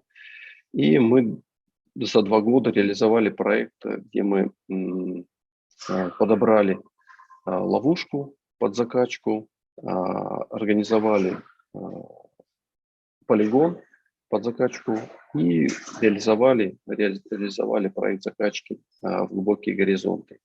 Пройдя всю эту цепочку, мы сейчас понимаем, что фактически ту же самую цепочку и проходим по закачке, для закачки СО2. Абсолютно те же самые шаги. И сейчас у нас в проработке несколько пилотных проектов, где мы рассматриваем варианты закачки СО2 в глубоколежащие пласты в плане утилизации. И параллельно еще идет проект оценки воздействия СО2 для повышения нефтеотдачи пласта. В целом сказать, в чем мы сейчас фокусируемся и где наши сильные стороны, как я уже говорил, это глубокая переработка газа, попутного в частности газа, даже на малых объемах, сероочистка газа, опыт размещения отходов, возможно, и сейчас получаем СО2 в глубокие горизонты. Применяем цифровые технологии от проектирования до эксплуатации.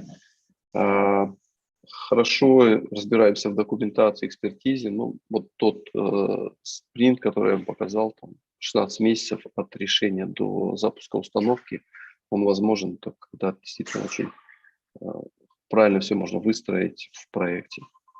Также привлекаем международных российских экспертов. Начав наш проект по утилизации факельного газа, мы стали думать, каким образом можно было бы наиболее эффективно предложить решение.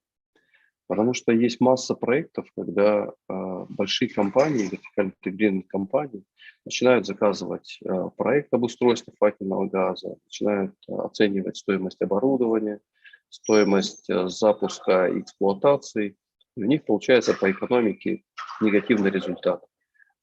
Почему? Потому что у крупных компаний действительно у них вся структура, весь аппарат, он рассчитан на большие масштабные проекты.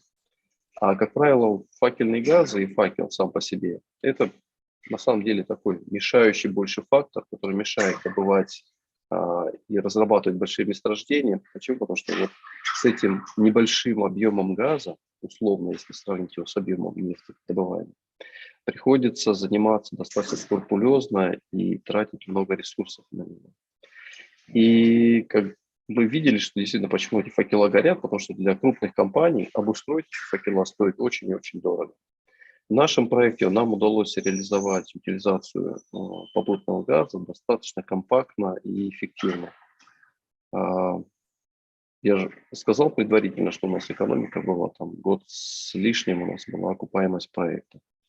Вот. И для того, чтобы предложить большим компаниям похожее решение, мы различные варианты перебирали и пришли к тому, что все-таки предлагать необходимо новую бизнес-модель, которая бы позволила утилизировать факел таким образом, как мы сами для себя его утилизируем.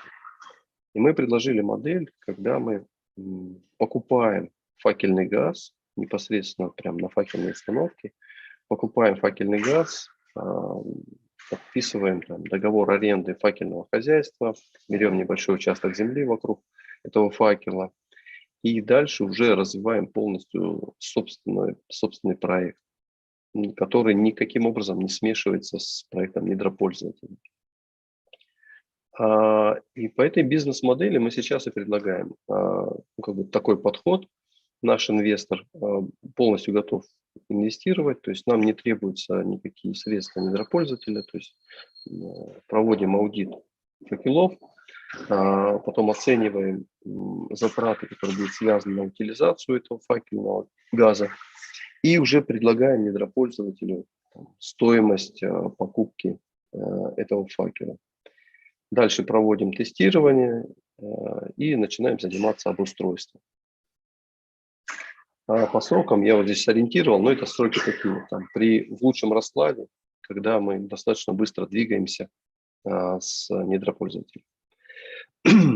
Плюсы данного подхода, то что мы переводим риск на себя, то есть компания-недропользователь с момента, как только она заключает с нами контракт по продаже факельного газа, она уже не является плательщиком штрафов за сверхнормативное сжигание. Все риски по сверхлимитным выбросам и сжиганиям мы берем на себя. Это прописано в договоре. По поводу инвестиций я уже пояснил. То есть инвестиции мы готовы нести сами. Мы самостоятельно организуем финансирование проекта. В процессе реализации проекта образуется возможность получать электроэнергию, потому что как одно из направлений утилизации метана мы часто привлекаем энергогенерирующих партнеров, подготовив им качественный газ. Поэтому можем предложить, для примера привел, что порядка 3 рублей за киловатт можем предложить электроэнергию недропользователю, плюс теплоноситель, плюс еще мы рассматриваем проекты, где вырабатываем СПГ на небольших мини-установках для локального потребления. Это очень интересная тема для того, чтобы развивать направление по переводу транспорта с дизельного топлива на сжиженный природный газ. Стоимость привел примерно в 2 раза дешевле, чем дизель. Начинает обходиться топливо, плюс еще сокращение, опять же, негативного воздействия. Да, экологический аспект здесь все понятно, что с утилизацией факела мы убираем выбросы, плюс еще оптимизируем потребление топлива на удаленных месторождениях. То, что для нас интересно, это, конечно, это выработка ценных компонентов из газа, это C3+, также разработка и поставка установок по генерации СО2. Если вкратце еще пройти по тем направлениям, то есть до этого я объяснял бизнес-модель, а сейчас хотелось немножко коснуться технической части наших направлений. То есть то, что мы видим наиболее актуально будет в ближайшее время для именно утилизации факельных газов, это перечень технологий, которыми мы сейчас активно занимаемся. Мобильные комплексы подготовки газа. Быстрее и дешевле. У нас сейчас уже есть запроектированный комплекс, и сейчас тут переговоры по поводу первых 2 проектов, где будет установлен мобильный комплекс подготовки газа. Цель вообще этого проекта и его идеология в том, чтобы максимально снизить затраты, которые связаны с капитальным строительством на точке. Это особенно критично для удаленных месторождений, там, где сложная логистика по доставке, там порой строительство занимает большую часть бюджета, чем само оборудование, которое несет сутевую нагрузку этого комплекса. Мы здорово продвинулись по этой теме, то есть у нас есть мобильные решения в различных отраслях.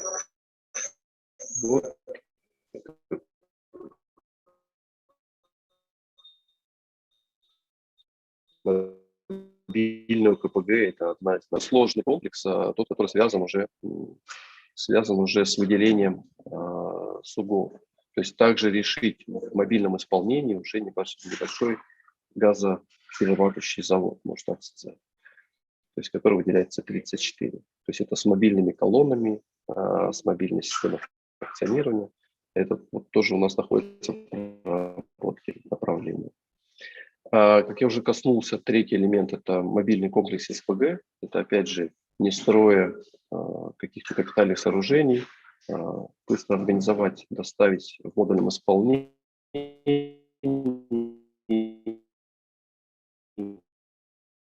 доставить файловый комплекс, утилизировать в виде уже СПГ.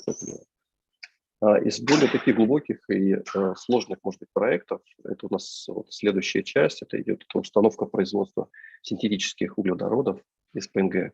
Этот проект у нас сейчас находится на стадии запуска опытной установки. То есть мы планируем в 2022 году собрать опытную установку по производству синтетических углеводородов из газа. Надеюсь, что на следующие SPI мероприятии мы сможем показать результат работы этой установки. Также идет работа по установке производства протеина, либо белка из метана. Эту установку мы планируем запустить в 2023 году. Сейчас идет разработка опытной установки. Суть проекта в том, что непосредственно из метана производится метанол, и дальше на метаноле производится протеин. То есть экономика проекта очень интересная, неплохая. Вот за счет решения с метанолом решена взрывобезопасность этого производства, потому что прямая конверсия из метана в белок, она достаточно опасна в плане взрыва, потому что там встречается метан и кислород. Вот. И то, что я коснулся в самом начале, у нас сейчас идет пилотный проект по закачке СО2, где мы фактически сейчас уже подобрали объекты и занимаемся проработкой технической по подготовке к этой закачке. Там мы планируем проводить стимуляцию повышения нефтеотдачи на пластах. Плюс к этому занимаемся поиском полигона под закачку СО2. Вот, это из основных направлений, те, которые сейчас у нас в работе находятся. Да. В целом, наверное, все. Если будут вопросы, коллеги, я буду рад ответить, потому что формат презентации достаточно сжатый, много не расскажешь. Да. Спасибо. Андрей, отдельная вам благодарность за то, что оставили нам так много времени для того, чтобы задать вам эти вопросы. Тема тоже действительно очень актуальная, очень интересная. Как раз у нас получается отличный переход от инструментов к конкретным действиям, которые вы продемонстрировали для борьбы с выбросами парниковых газов, для решения головной боли компаний Российской Федерации, которая сейчас перед ними предстоит, и они еще ее полностью не осознают. Итак, скажите, пожалуйста, вот из всего вот этого многообразия методов, которые вы уже освоили на собственном опыте, какой вы бы вот в качестве приоритетных, самых интересных, самых достойных по соотношению цена-качество смогли бы обозначить? Именно приоритетная цена-качество, да? Смотрите, тут момент такой, что вот эти факела ПНГ, они на самом деле каждый уникален в каком плане. Где-то логистика очень сложная, например, чтобы вывести СПГ. Где-то логистика хорошо работает для того, чтобы, например, электроэнергию сдать в сеть. Поэтому тут впрямую не скажешь. Здесь как раз мы и работаем. Почему над спектром мы работаем технологии? Потому что фактически по каждому проекту применяется какая-то комбинация из нескольких направлений. Тут такого не скажешь, что вот есть наиболее там, одно решение, которое закроет все вопросы. То, что мы видим наиболее перспективное и растущее большим темпом, это как раз мобильные комплексы по производству СПГ. Потому что этот рынок явно такой недооценен. И переход с дизеля на СПГ для коммерческого и технологического транспорта – это прям вот уже там, завтрашний день. И здесь мы видим очень бурный рост в плане производства СПГ и в плане его потребления. Ожидается там в 2022-2023 годах. Поэтому вот я бы из этих проектов назвал. Потом интересно еще вот установка производства синтетических углеводородов, так называемая технология GTL. Мы почему за нее тоже взялись, потому что есть у нас в России собственные технологии, интересные наработки, которые позволяют сделать эту технологию экономически рентабельной и для небольших объемов газа. То есть мы сейчас рассматриваем установки на объем газа, например, 30 миллионов по году. И даже с этим небольшим объемом газа ее можно сделать экономически рентабельной, эту установку, что в целом, я считаю, будет, наверное, большим таким прорывом в целом для индустрии. Да, спасибо. Надеюсь, ответил на вопрос. Да. Да, Андрей, у нас еще один вопрос в чате от Виталия Шкреда. Подскажите, какой объем финансирования или помощи или преференции от государства? И что является драйвером той значительной работы, которую проделали ваши клиенты или ваша компания? Да, в плане госсубсидий мы сейчас рассматриваем несколько вариантов, но на самом деле пока мы рассматриваем за свой счет. То есть у нас здесь такой подход. Если это экономически целесообразно, то в принципе субсидий не требуется. Поэтому мы рассматриваем в первую очередь за счет собственных средств. Да, а субсидии, скорее всего, будут активно привлекаться уже на этапе, например, поставки и дистрибьюции СПГ. Вот там, где необходимы заправки, там, где необходима сеть потребления, то вот там, конечно, потребуется. Да. По поводу мотивации, в целом просто тема очень интересная, потому что все сейчас действительно думают о том следе, который мы оставляем на Земле. Когда идешь мимо таких фактов, когда просто горит факел, действительно хочется каким-то образом на это повлиять и что-то сделать. Тем более мы умеем работать с газом, и мы как практики мы видим эти решения, только надо доводить до промышленного исполнения, и тогда это все станет реальным.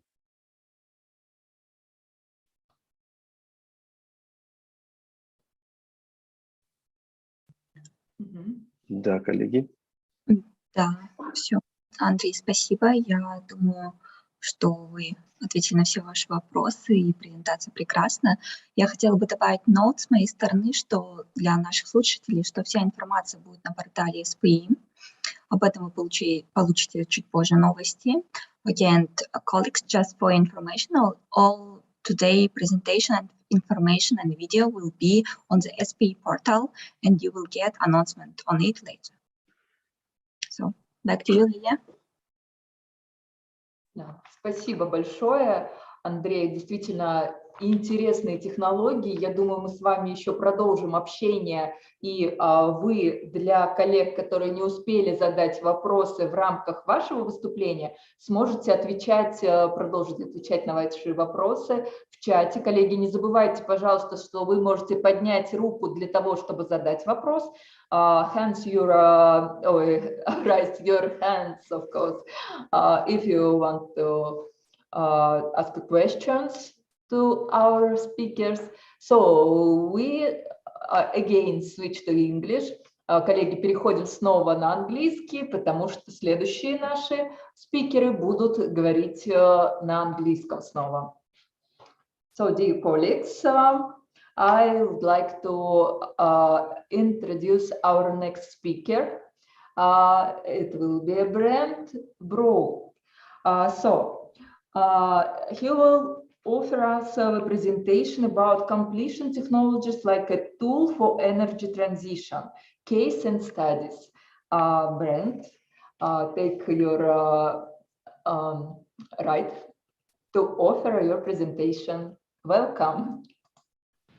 Excellent. Thanks, Lilia. And thanks for the entire SBE committee and Russia Caspian for giving us this opportunity to present. I'm just going to attempt to go in speaker mode here. Bear with me, everyone. Yeah, we hear you. There we go. Can you hear okay? Yes, hear and see. Perfect. Can you see my screen, full screen now? Yeah. Perfect. So if there's any questions, please just, you can stop me as I'm going through, or perhaps just take notes for the end. I should go through about 20-22 minutes. The purpose of the call, or the topic, pardon me, is going to be about the energy transition that everyone's been talking about so long. Is really a broad topic, and sometimes it's full of good science, and sometimes it's pretty fluffy in terms of the greenwashing aspect. So what I'm going to try and dial into is discussing the completion technology. And when I talk about completion, it's well completion for the upstream sector of the oil and gas industry, because we're trying to actually have this transition into a greener, lower emission energy economy, but we still have to actually produce the oil and gas for meaningful aspect. So I work for a company called Inflow Control. It's a Norwegian company. I'm based in Abu Dhabi myself, and I'm the CCO for the company. So I think to start off, I'm going to start in a broad sense, and to talk about a transition, it needs to be exactly that. We've got 7.7+ billion people in the world. And when we're looking at the aspect of the world, depending where you are and the luck of the draw and where you're born, you have a real different view of the world. And when everyone's talking about energy, it means many different things to many different people from many different countries. So if we're looking at almost 700 million people in poverty, there's a massive amount of perspective that needs to be taken on this. You look at the energy that's required for heating, the energy that's required for keeping people safe, allowing lights to be held for electricity. Most people around the world that are not in the luxury side of the world, they want to be able to just keep their families safe, to provide an ability to send their kids to school where there's lights, the ability to have a warm home, and heat and energy to actually be able to cook in a safe environment for their family.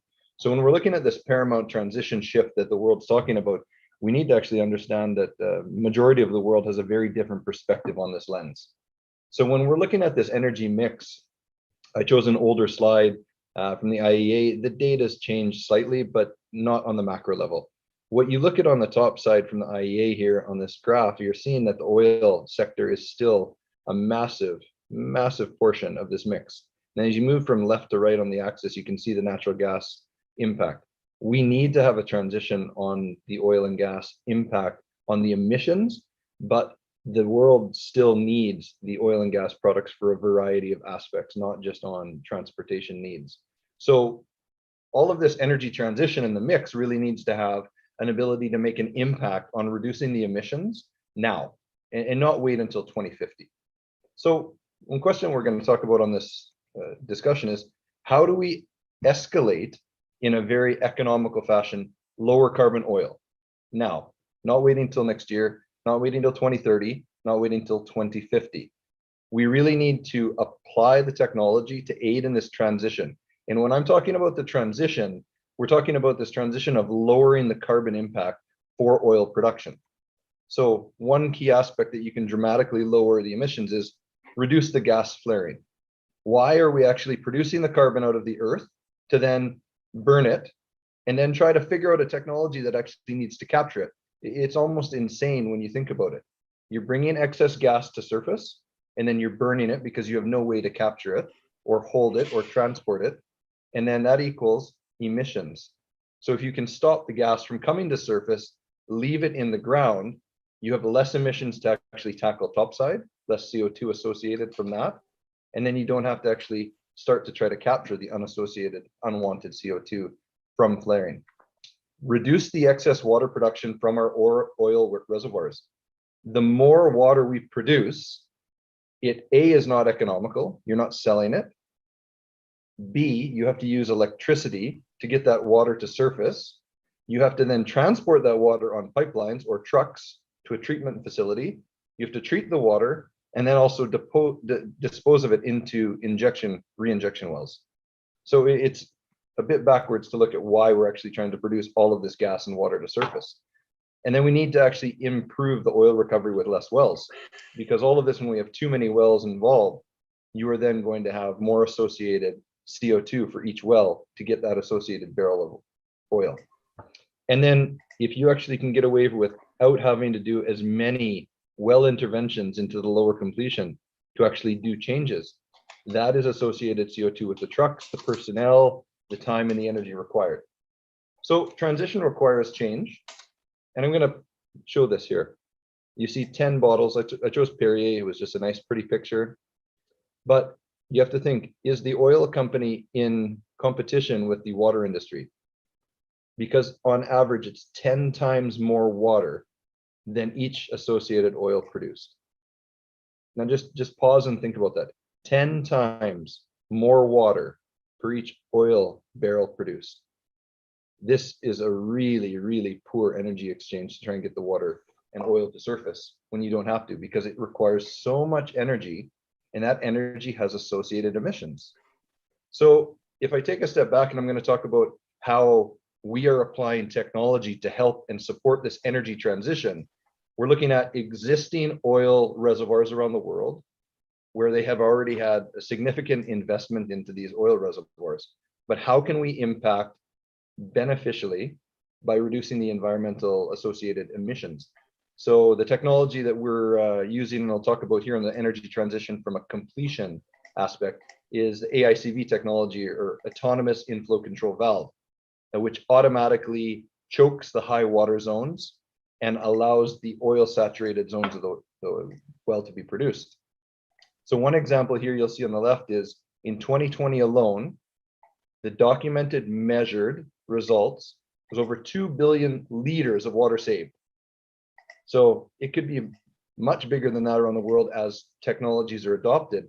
But just in 2020 alone, from our company, we were able to actually save 2 billion liters of water.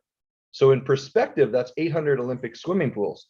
Now, if you average an 800-meter deep vertical well and you're producing that to surface, that's 8.3 million kilograms of associated CO2 emissions just from the energy of the pumps to produce it. Just from the pumps. That's not treating the water, that's not sending it to the treatment plants, that's not the energy required to re-inject it. That's just the lifting costs. 8.3 million kgs of CO2 emissions.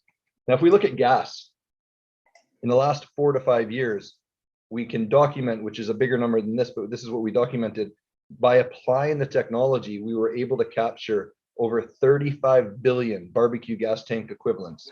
And we use barbecue gas tank equivalents because most people around the world have a barbecue and you have a gas tank beside it. To visualize how many volumetric versions of this gas tank would be saved. That's 1.1 billion kilograms of CO2 emissions saved from not having to be flared. These are crazy numbers when you look at it. So I'm going to show you a video, so please let me know if it comes through, on how the technology is deployed. When we assess the reservoirs and look at, can we apply a technology to help reduce the water and the gas from being produced? It's a long engineering approach that we look at. First of all, is there enough economical oil saturation remaining in the reservoir? That's the first important part, because we haven't unfortunately found a way to make oil into water yet. If you have a solution, please let us know.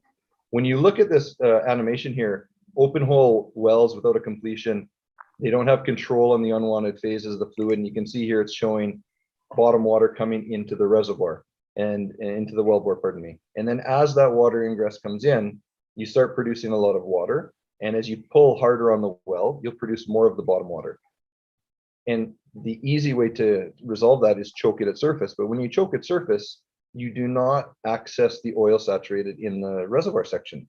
So by applying the autonomous inflow control valve, the valve manages the uncertainty in the reservoir. So when you get water in a section of the well, the valve will become more restrictive.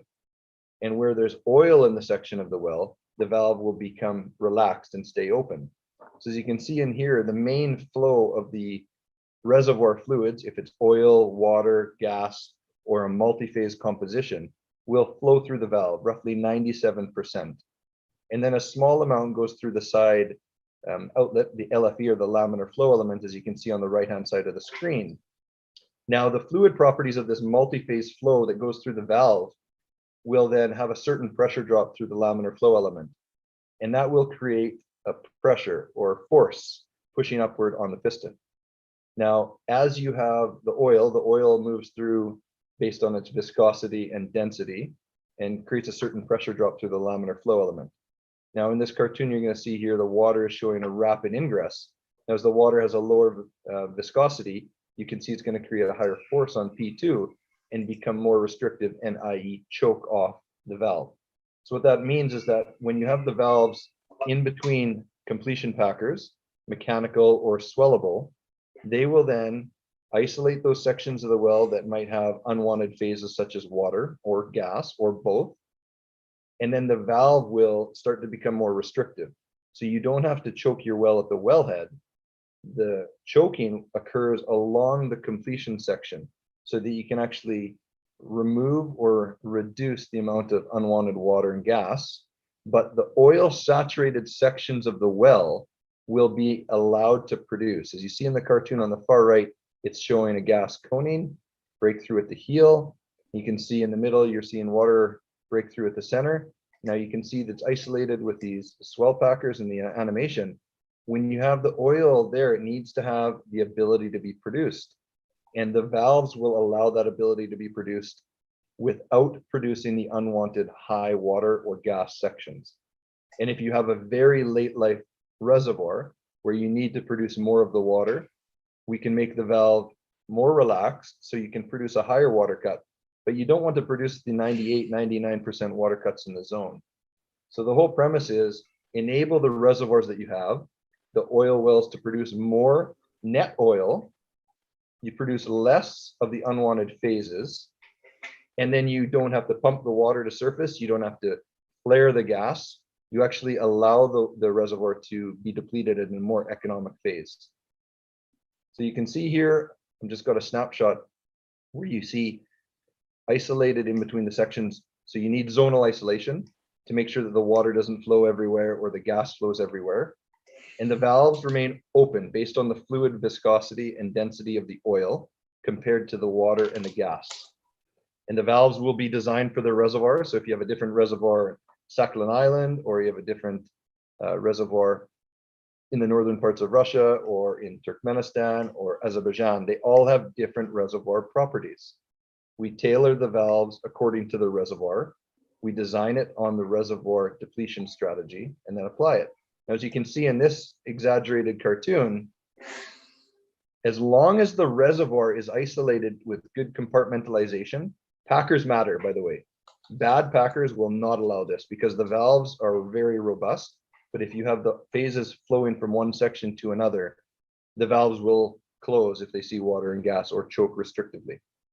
But the great part is when you have good compartmentalization, the valves will allow you to produce much more economical wells with a great amount of reduction of emissions because you don't have to have the unwanted water or gas to surface. And it's very simple. So from a deployment perspective, it's low cost. The payback period is very fast. You don't have to have excessive people on the rig, and you run it in just like you're running in sand control. So you can see here, there's a sand control filter that filters out the reservoir section, goes through a small housing. It's about 18 inches long, and you isolate the reservoir compartments with the packers. the fluids flow through the reservoir, the screen filter, into the housing through the valve, and the valve behaves as it's designed, stays open for the oil, becomes more restrictive as the GVF or gas volume fraction increases or the water cut increases. Now, it's all about the economics. It's not about talking about what we're going to do in 2030, what we're going to do in 2050. We need to do this now. And there's so many wells shut in. There's tens of thousands of wells shut in around the world already. And we need to get the oil out in an economical and environmentally better fashion. So this example here is showing you how to unlock the economic decision-making process from existing assets. When I say existing assets, that's wells that are already drilled. They could be 5 years old, they could be 10 years old, they could be 15 years old. This is an example of 3 real wells. They vary from 8 to 12 years in age. This is at $70 oil. The extrapolation over the 3 years with discounted performance over each year, it's over 8 million just in increased oil production. 3 million at $1.50 per barrel water handling treatment costs, doesn't handle any lifting costs. And the power requirement that's not in this calculation is huge. The power to pump the surface, the power required to treat the water and then to re-inject it. This is just on 3 wells.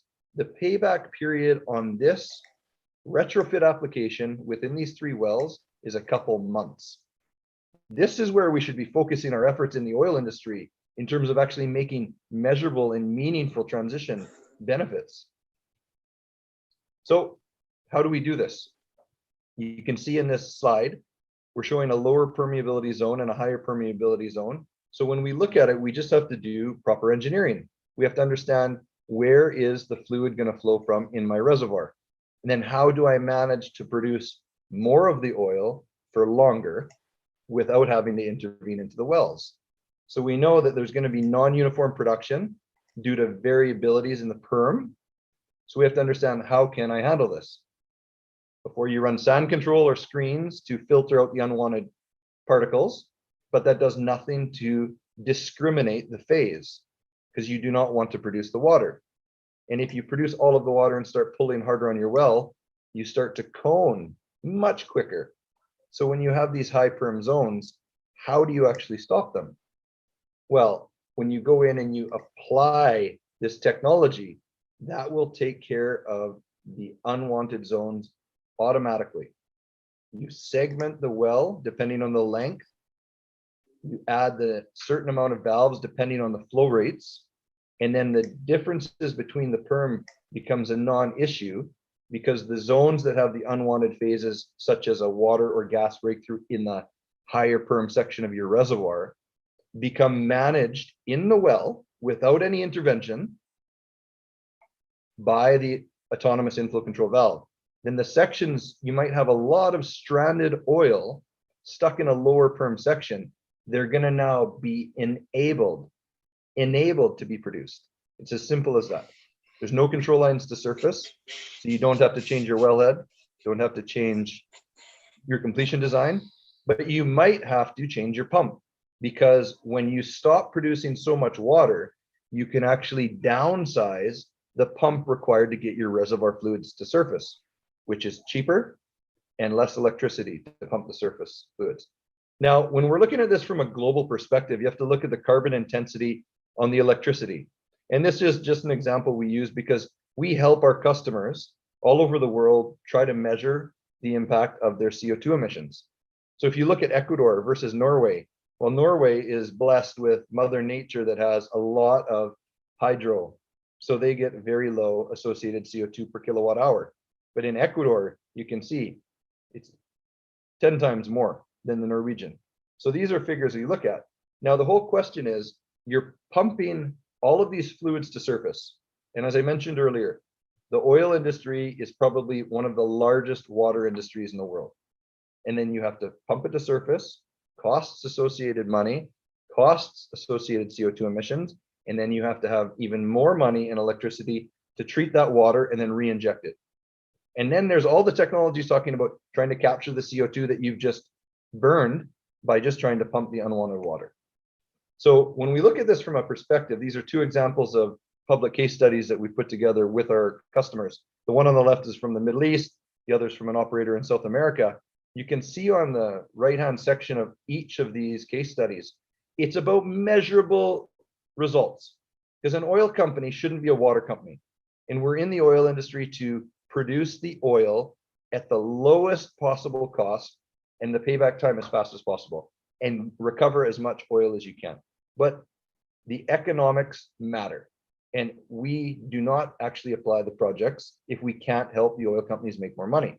So you can see in this case, every application we go to, we can document and quantify the application in terms of economics from the payback period, the oil increased recovery, and the results from reducing the water and gas and associated tonnage of CO2. And all of this is really critical for this energy transition, because if you look at what Equinor has come out with in the last few weeks, BP's CEO has come out with in the last few weeks at the conference that's going on in Houston right now, it's all about funding a transition. And most of the oil companies need to do something now, not in 5 years, 10 years, or 2050. So I'm going to talk about a case study. This is documented in the IPTC 20195, so it's public data. The challenge, this well has been around for 13 years. The well was shut in due to high GOR, gas oil ratio. It's in a carbonate reservoir and a very light oil, 0.45 to 0.65 centivoids. This is ultralight. It's encroaching on the gas phase. It's a 1,500-foot horizontal open hole. And the solution, after much review within the operator, was to do a retrofit. So the existing well is a barefoot completion. So when we look at this approach, the first question is, do you have oil left in your reservoir? This is an existing asset. So we look at the data, and the operator ran a log, an FSI, to understand the perm profile and the oil saturation.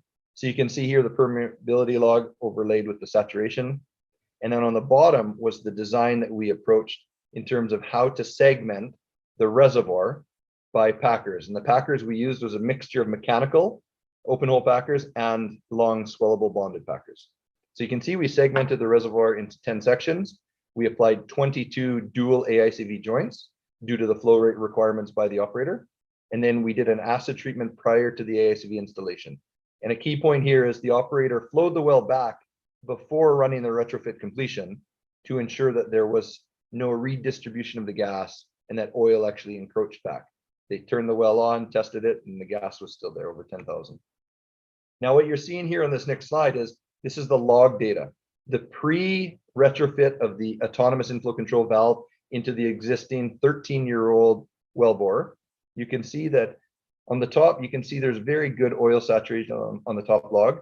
On the bottom, you can see how the AICVs managed the big gas breakthrough and enabled the wells to then produce the lower section. So if you look on the graphs on the far right, you can see that upon the retrofit completion into the existing old well, the well that had stranded hydrocarbons at the toe section were enabled to produce 5 times more oil from the lower section of the well and reduce the gas roughly 90%. What that enabled then is the economic payback was in weeks. They paid the drilling, workover, rig, and completion costs in 3 weeks. The well is stable for over 4 years. The GOR was reduced by 90%, and they didn't have to drill a new well for this. The existing surface infrastructure was able to be used. Very low payback. So this is a great example of enabling technologies to help fund the transition in towards lower carbon oil. Here's case study 2. It's a different application. It's roughly 4 decades old brownfield carbonate oil field. The wells were shut in due to high GOR. It's a light oil, roughly 2 centivoids. The retrofit solution chosen by this operator in IPTC 21411, as you can research, was to utilize AICVs with combination of just swell packers. And the results from this application, as you can see, we anonymized the wells from A to G. The pre-retrofit application of the valves to manage the unwanted gas was shown on the second column from the left. And then you can see some of them did also have water challenges. So you can see on average, the gas production reduced by 83%. This is huge. because you know the associated CO2 emissions from burning the unwanted phases. The water production was reduced by 83%, and the oil production was increased by 32%. So the achievements on the goals here: did we reduce associated gas and the emissions? Yes. Did we reduce the water? Yes. Could we downsize the pump to use less electricity? Yes. Did we increase the oil? Yes. Did we improve the profitability? Yes. These are all key approaches. So the conclusion: in this energy transition, the oils required for the coming generations. I've got kids and they're all focused on renewable energies and whatnot, but I'm trying to be honest. The oils required for pharmaceuticals, it's required for transportation, it's required for building. All of the products we're talking about on our computers right now, the phones we use, there's oil in everything we use today. It's going to be required to have a transition. We need the lower carbon oil now, and we can do it. The technology's here. We don't need to go and reinvent anything. It's all about changing our mindset, taking some time to engineer the application, not waiting 20 years. We can do this now. The technology is available. We can lower the emissions in the CO2 within a week of applying the technology into the well. So we get pretty excited, as you can tell from my presentation. We're pretty excited as a company because we're in the oil industry and we're proud of this because it fuels the world. And we need to enable our customers to make the profit to then invest into the alternative energies. So that's all I have. Thank you very much. Yes, thank you very much, Brent, for your presentation. Maybe it is not as easy and clear for a first introduction as previous topics, but it makes sense for sure. And can you please summarize briefly how this technology could provide us with energy transition, how it brings us to our target? Yeah, so I think when we look at the energy transition, the energy transitions, if we're going to renewables, nuclear, solar, wind, it's all about sources. And I think before the transition occurs, we're going to have to look at how you fund the transition. And if I go back to one of the earlier slides, the requirements for actually going to alternative energies actually requires a huge capital spend if we're looking at private companies or we're looking at governments. So I'll go back to the beginning. If we take this slide, and there's a variety of slides from the IEA, we are not going to escape using hydrocarbons in our coming lifetime. But what we need to do is dramatically have this transition of lowering the emissions associated with it before we actually end up getting too far down the line where we continue to increase the emissions to the point where this 2 degrees Celsius is even worse than everyone is talking. You see the COP26, everyone was reviewing how they're going to make changes. The problem is no one has a replacement for this transition yet. And if we wanted to have a transition, I use the analogy, it's not like Harry Potter on 9 3/4 where you can magically walk through a wall and you're in Hogwarts. It takes a significant amount of money and a significant amount of engineering to actually achieve that. And if we look at the transition around the world, the electricity grids, for example, it's trillions of dollars that are needed to invest. So in this transition, what we need to achieve, and with my hand on my heart, is lower as much carbon as we can from oil and gas, utilize the profitability as fast as possible to the other technology from a research and development standpoint, and then actually be able to fund it without putting everyone into debt, raising too much taxes on everyone as individuals, because the combination of profit and the environment has to go hand in hand. But we need to think clearly about what can we do now. And I know I'm from Canada, and I look at all of the technology they're trying to apply for capturing the carbon. When you can reduce the amount of carbon you're putting in the air, it's back to the engineering philosophies on this transition. Go to the root of the cause. And if you have a lot of the carbon in the ground now, and you don't need to produce it, and you don't need to burn it, you don't need to treat it. Why are you? And it's just an honest question. So transition in our view is also a mentality, because you have to transition your thoughts first. Thank you so much, Brent. Especially I loved your comparison with water production. And there is a question from our colleagues from Igor Moskvin. He asked you, what is the price range for your technology installation? That's a good question. Thanks for the question, Igor. It depends on how many valves on the well. So if the well is a very long well, we'll need to have more of them. If there's a well with high flow rates, it can vary quite a bit, 4 to 5 times difference in price. So on the case study 1 that I showed, the payback period on that well was 3 weeks, 3 to 4 weeks. And case study 2, the payback period was 3.5 months. Very different production rates on that. So yeah, it varies, it depends, yeah. Thank you very much for your answer. And one additional question from Igor Moskvin too. Yes, please. Yes. Can you install it in an unconventional reservoir? Yeah, so you could install the technology. The first approach we look at, as long as the unconventional reservoir is connected to hydrocarbons. When we look at unconventional reservoirs, they're that because it's not a standard sandstone or carbonate formation. So you do need to create some kind of perm pathway to actually have the hydrocarbons get out. So as long as you have connections, the installation is not a problem, vertical, deviated, or horizontal. It's more a matter of, as long as you think you have access to the reservoir, if you've already fracked the well or you need to frack it again. So we'd review that reservoir by reservoir, yeah. So there's not an issue with installing it. The question we would look at from a reservoir perspective, if there's access to the hydrocarbons.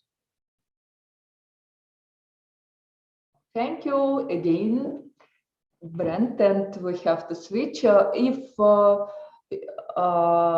participants still have any questions, you can continue with asking us through our chat. Use this tool, please.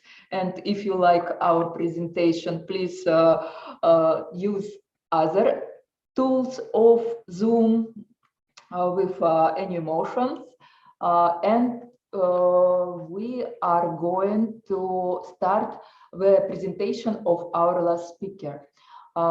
He is going to give us the presentation about methane reduction. So this topic was very important in the last COP26, as you know, and we are expecting that we will get all the answers which we didn't get yet in the COP26, as you know, and I am really happy to introduce Darcy Spidey. Darcy, it is your time. Please join us and welcome. Спасибо. Good evening. Мой русский нет добрый, or мой русский не очень хорошо, so I will switch to English and not give bad Russian. Thank you for being. Thank you for inviting me. Thank you. Thank you to Anton. I think who got this started. And Anar, you have been very persistent with getting me here, and I want to give a little shout out to Andrei Zuzula and Volgogas. I have some heritage in Saratov, and a few years ago when I was SP president, Anton and Andrei and his company were extremely generous in letting me go to some of my family sites. So I'm happy to be speaking with him in the same session as him. It's a great evening, but I won't take long because it is evening and it's Friday night and or Thursday night, and you probably have things to do. COP26 was very important, and all of a sudden everybody is thinking of what they need to do, and most people are just thinking and not doing. So I'm going to pull up my presentation. I know all of us have tried to do this efficiently, and I probably won't do it efficiently, but let me see if I can share my screen to my PowerPoint and then try and share my PowerPoint in presentation mode. And does that work, or do I need to still make it bigger?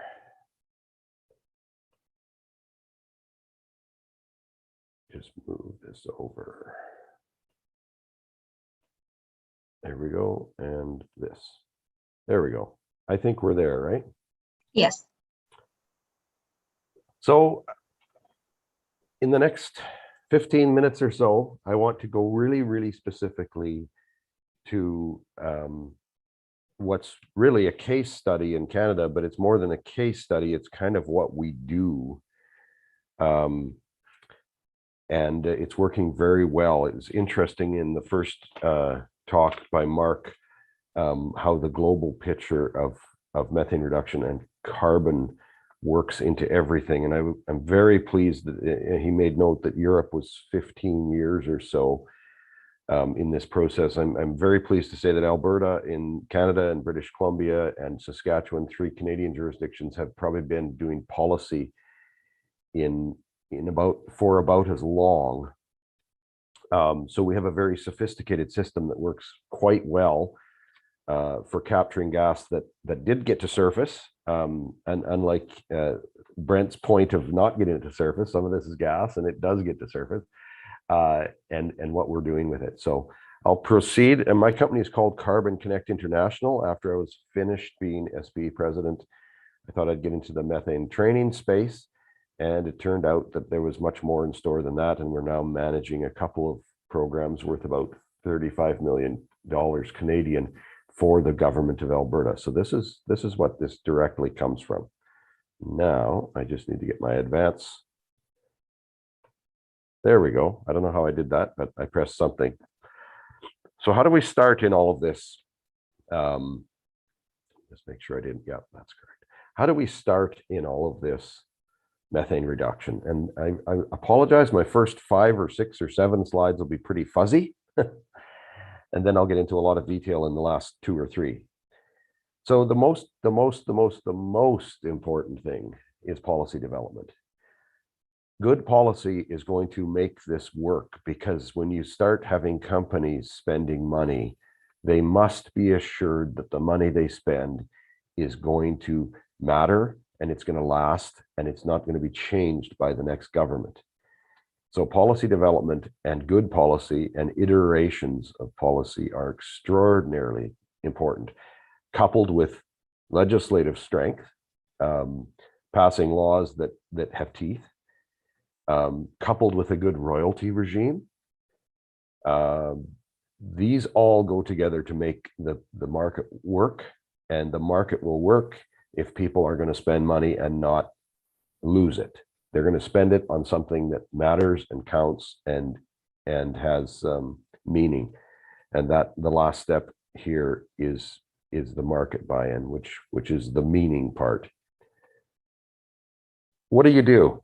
Very practically, what we've done in the Alberta example, and it's very similar in other Canadian jurisdictions, is first of all, the programs we're operating for the government, and these can be done in any company or any country, I think, that has a government-owned royalty scheme or production sharing.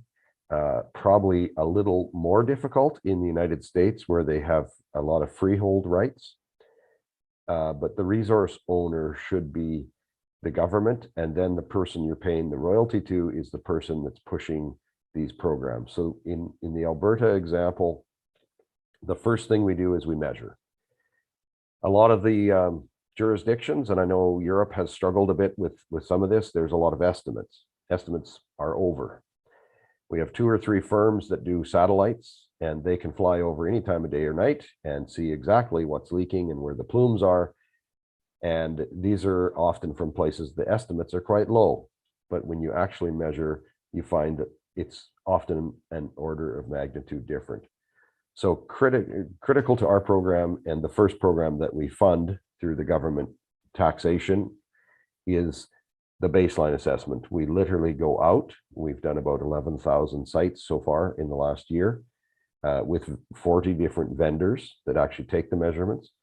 We do a baseline assessment with an OGI camera, FLIR camera, and literally correlate, tabulate the data. It's not rocket science. It's basic measurement of leaking things, planned or unplanned. From the baseline measurement, you then quantify, and this is where you have the marginal abatement cost curves, or whatever you want to call it. Somehow you have to grade the projects, what's the quickest hit first.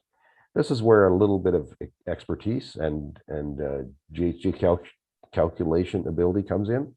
For instance, if you're comparing replacing a pneumatic device for a certain cost with changing a tank vent or recirculating gas from a tank vent for a different project cost, and how many tons of CO2 equivalent you're saving, it's very easy to rank your projects of all the different category types, and do those curves, and then you know where to spend your capital. It goes right into the next phase. And in the Alberta example, we fund the implementation of technology, about 50% funded to the oil company from the carbon tax, which is collected from the oil company. And it works if the government doesn't steal the money. Because in most governments, I don't know where you live, but where I live, if they can put the money into the general fund, they will use it for whatever, roads, cars, healthcare.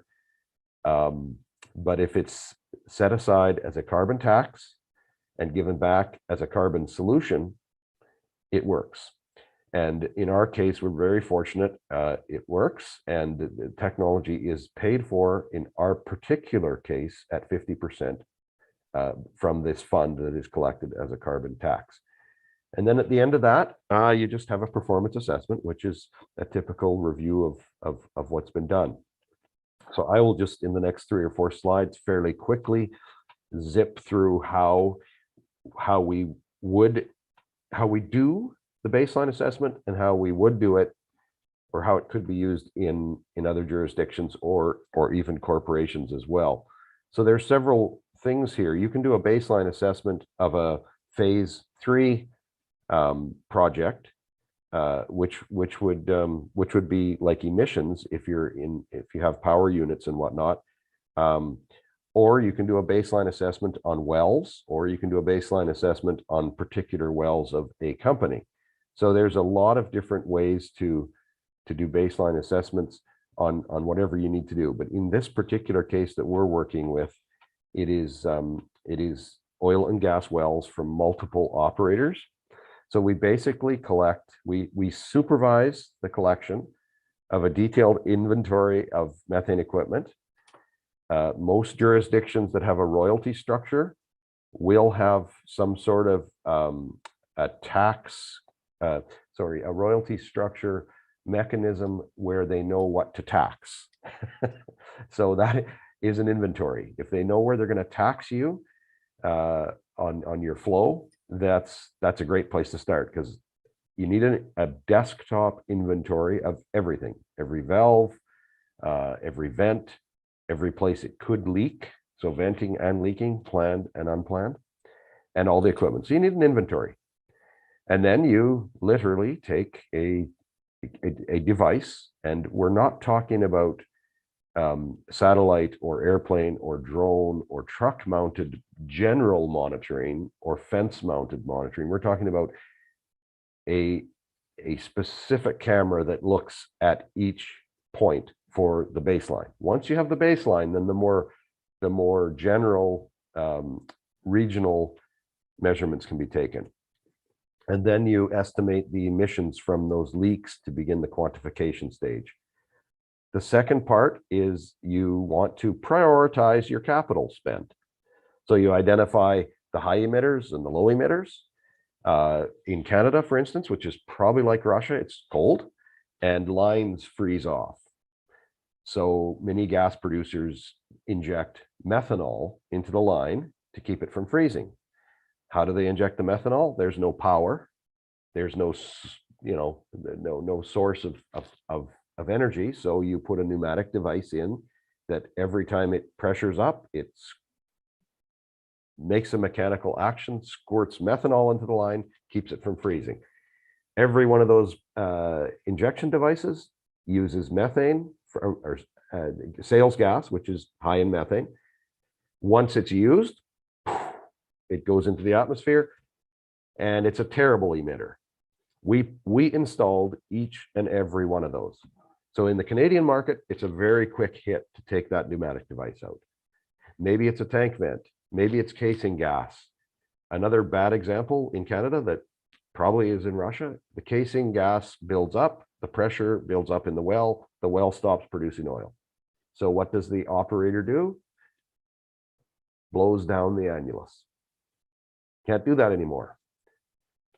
So there's ways to take casing gas, re-inject them into the sales line after it's past the wellhead, or incinerate at high temperatures. We call it destruction. It's much better than flaring and virtually puts nothing into the atmosphere. So you prioritize your project using marginal abatement cost curves. This is mostly what our technical team does. This is most of the grinding work in the back room, is building marginal abatement cost curves and deciding which capital to do first. The implementation is 2/3 of our project we're doing in Alberta. And basically, I'll go through the types of projects, I think, in the next slide. But basically, under the legislative structure, the carbon is taxed. It is then turned back into what's called the TIER fund, Technology Implementation for Emissions Reduction. And that funds the implementation fund that we're talking about here. The operators get 50% covered. 50% is theirs, and they start installing devices that do not vent gas or leak gas or whatever the situation is. A robust carbon tax and credit system is really important, because if an operator can see that the cost of, if on the open market in Alberta today, it's $23 per ton. Next April, it's going to $32 per ton. Our federal government has mandated in a couple of years, I forget what year it is, it's $135 a ton. So an operator can go onto the system and buy offsets, or they can implement solutions that have the same pricing in carbon, and they can work that into their royalty and tax calculation. So basically, you can look at everything you do, break it down to dollars per ton, and decide whether you want to go through a credit system or through the taxation and royalty system. Works extremely well as long as it has a floor. So these protocols, these carbon offset protocols, and for your information, there's 17 different protocols for generating offsets currently in our jurisdiction. And basically, you'll implement the technology based on that. The technology, we have a fund that we're deploying for the government of Alberta that is roughly 25 million Canadian, so about 18-19 million US. And these are the projects we do. And we've done, I think, 161 applications, 42 different projects in the last year and a half. And we've pretty much done all of these. So you can see these are really typical groups: pneumatics, hydrocarbon storage tanks, compressors, vent gas that you don't plan on, blowback from fracturing operations through a sander, and casing gas.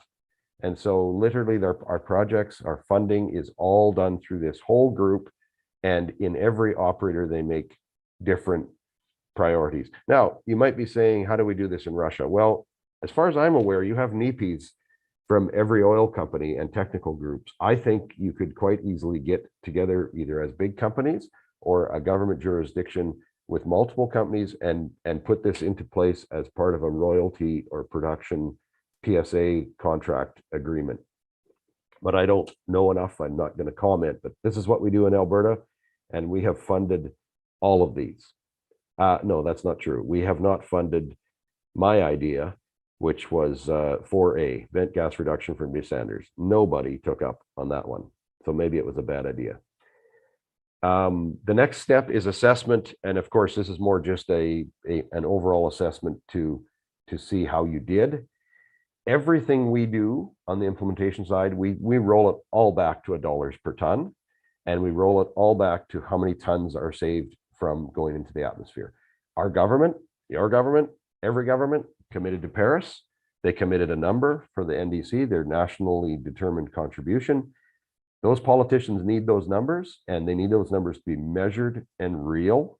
And that's why the politicians love this system, because they get real measured numbers. Just checking my time. I have about 3 minutes. Oh, that's backwards. Let's go forwards. So where we are to date, this is the Alberta system. We've rounded the numbers a little because it's still a little bit private, although this is a government program, so it's all out there. But so far, we have spent in the province of Alberta about $5.8 million to measure baselines. We're 80% done that. We've got 20 different service providers that actually do the camera work in the field. We've surveyed and calculated the data on 11,000 facilities, over 110 oil companies. This is awesome because it's not an estimate, it's a measure. And from that, we're able to do all the quantification for next steps. And the average cost for each of these projects is about $60,000. That's total cost. And 80% of that is paid from a carbon tax, which they're going to pay anyway. On the implementation side, we've invested to date $10 million US. That's roughly half, 55%. We've done 60 projects. I said 42 earlier, but it's 60. We have saved in 1 year 500,000 tons of GHG emissions. That's the bottom line. And over the lifetime of the project, that's 10 million tons. This is an order of magnitude better than any CCUS or CCS project I've seen. They're big and lofty and take a lot of subsidy. This stuff can be done. Even small operators can do things like this. And the average project cost we have is about $475,000. And the program through carbon tax pays half of it. This system can be implemented in most countries around the world. I'm absolutely confident of it, and your politicians will love you. So just 2 more slides, and then I'm finished my time. As we heard in the first session with Mark, excellent lead up to this page. A really strong, robust market that you don't get cheated on is really important. And I find that per jurisdiction, the same jurisdiction as royalty should be the carbon market, and then people participate. So we have a system called TIER, Technology Innovation and Emissions Reduction. I call it carbon tax, but they call it that. Anyway, the TIER system collects the money and puts it back into technology that reduces carbon. So that's it. With that, I want to say spasibo. And this is a little photo of our team of GHG calculation guys. I think they're all guys, and we let them out in the field from time to time. You know, in our organization, the women run the place and the guys do the measurement and the calculation. So this is them at a site. It's a compression site where there was a project implemented, and they're just verifying the install on behalf of the program. So with that, I'd say thank you and take any questions or do whatever you tell me to do. Darcy, thank you very much. Especially thanks for your that you paid attention for the schedule because of it is evening in Russia and we are tired a bit, but the most important things I think still in front of us. So McKinsey estimated this methane emission, and they said for Russian and for world companies that it is 40% of amount of all emission of GFG for oil and gas industry. And that's why this topic is most important for us as a oil and gas participators. So do you know the secret of the most efficient tools to measure the methane leaks? As far as the actual field measurement, how it's done, or just process? Just like a process, like a tool.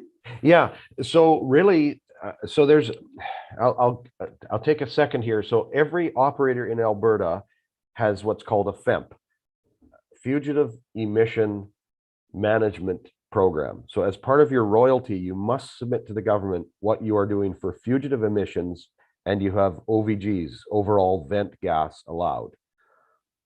As part of that program, you have to measure with a very specific tool, an OGI camera, oil and optical gas imaging. I think that's what it means.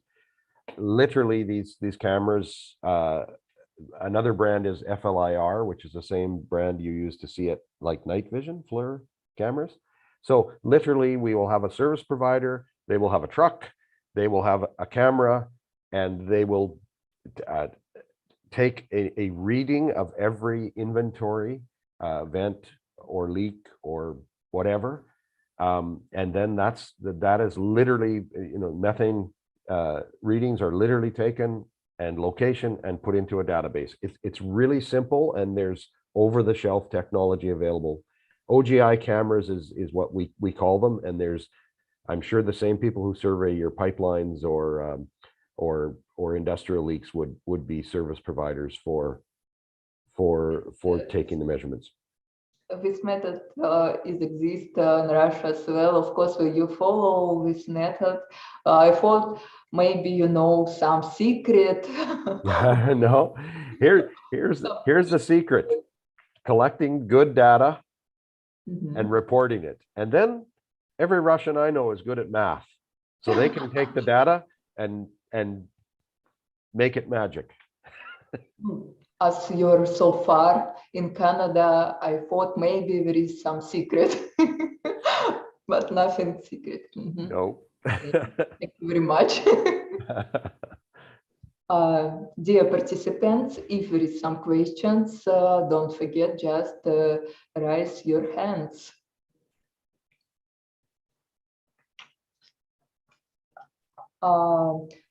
If there is no questions, I propose to sum up our event today. And colleagues, thank you very much, Darcy. You were so patient to wait for your right to give us your presentation, and thank you for your patience. So, dear colleagues, thank you if you achieve our final, and thank you that you are listening to us very carefully, and all this information, I hope in future will make sense on your duty tasks. For me, for sure. So it was my first experience to make this kind of activity, to be a moderator of our section. Don't be so strong with me. If you have some feedback, you can provide me via LinkedIn аккаунт, for example. Дорогие мои слушатели, сегодня это был мой первый такой опыт модерировать секцию для такой уважаемой аудитории, поэтому если у вас есть какие-то замечания или предложения, буду рада, если вы передадите мне их через мой LinkedIn аккаунт. Спасибо большое за ваше терпение, спасибо большое за ваши вопросы и за то, что так внимательно слушали наших участников. Мы познакомились сегодня не только с инструментами, не только с теми сложностями, которые нам предстоят и с которыми мы уже сталкиваемся как люди, погруженные в этот energy transition процесс в Российской Федерации. Если мы подготовлены, значит мы вооружены. So I'll switch to English again. Today we have got the tools and all the methods of energy transition, and thank you very much to all of our speakers for this information. Я, пожалуй, передам слово нашим организаторам. Уважаемый Нар, пожалуйста. Okay. As a program director of SP section, I would like to thank you, Lilia, for being a part of this event, and of course our speakers and Gavniklai company and Pavelin, Mark Wilkie, Olga Gas, Andrei Zazula, and Control Control and Brand Road, and of course Darcy Spady from Carbon Connect International. I would like to also tell you, please check the program tomorrow, because we will see some changes in program for next day, and we are waiting all of you tomorrow, and we are waiting your feedback, and you will get some email from our side, from SPE. And as I mentioned before, all information from this event will be on SPE site, and it was a pleasure to be a part of this event for me too, and thank you, big thanks for SPE. И немного пометочка тоже на русском. Коллеги, всем спасибо. Yeah, thanks, Brand. Лилия, огромное спасибо вам. Мы будем рады вас видеть завтра уже не в качестве модератора, а в качестве спикера на мероприятии.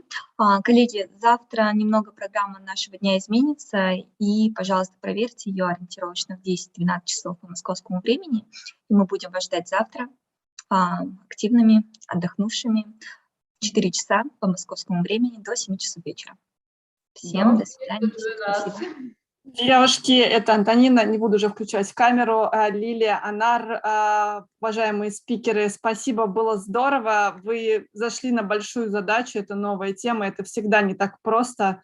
Очень здорово, все получилось, Лиль, не переживайте, прекрасный. И с Патифилом на фоне мы так и не успели поговорить, но я должна это сказать, у Лилии там на фоне растения, которое больше всего Лиля производит, перерабатывает парниковых газов, да, из известных комнатных. Да, пожалуйста, познакомьтесь с моим хлорофиллом. It's CCUS system on my office. In the workplace, да. Так что, коллеги, я считаю, что сегодня собрались просто best of the best, люди, которым не все равно, не безразличны, и пообсуждали, и поговорили. Спасибо, вы прекрасные, и до встречи завтра. До свидания. Yes, have a nice day, Darcy.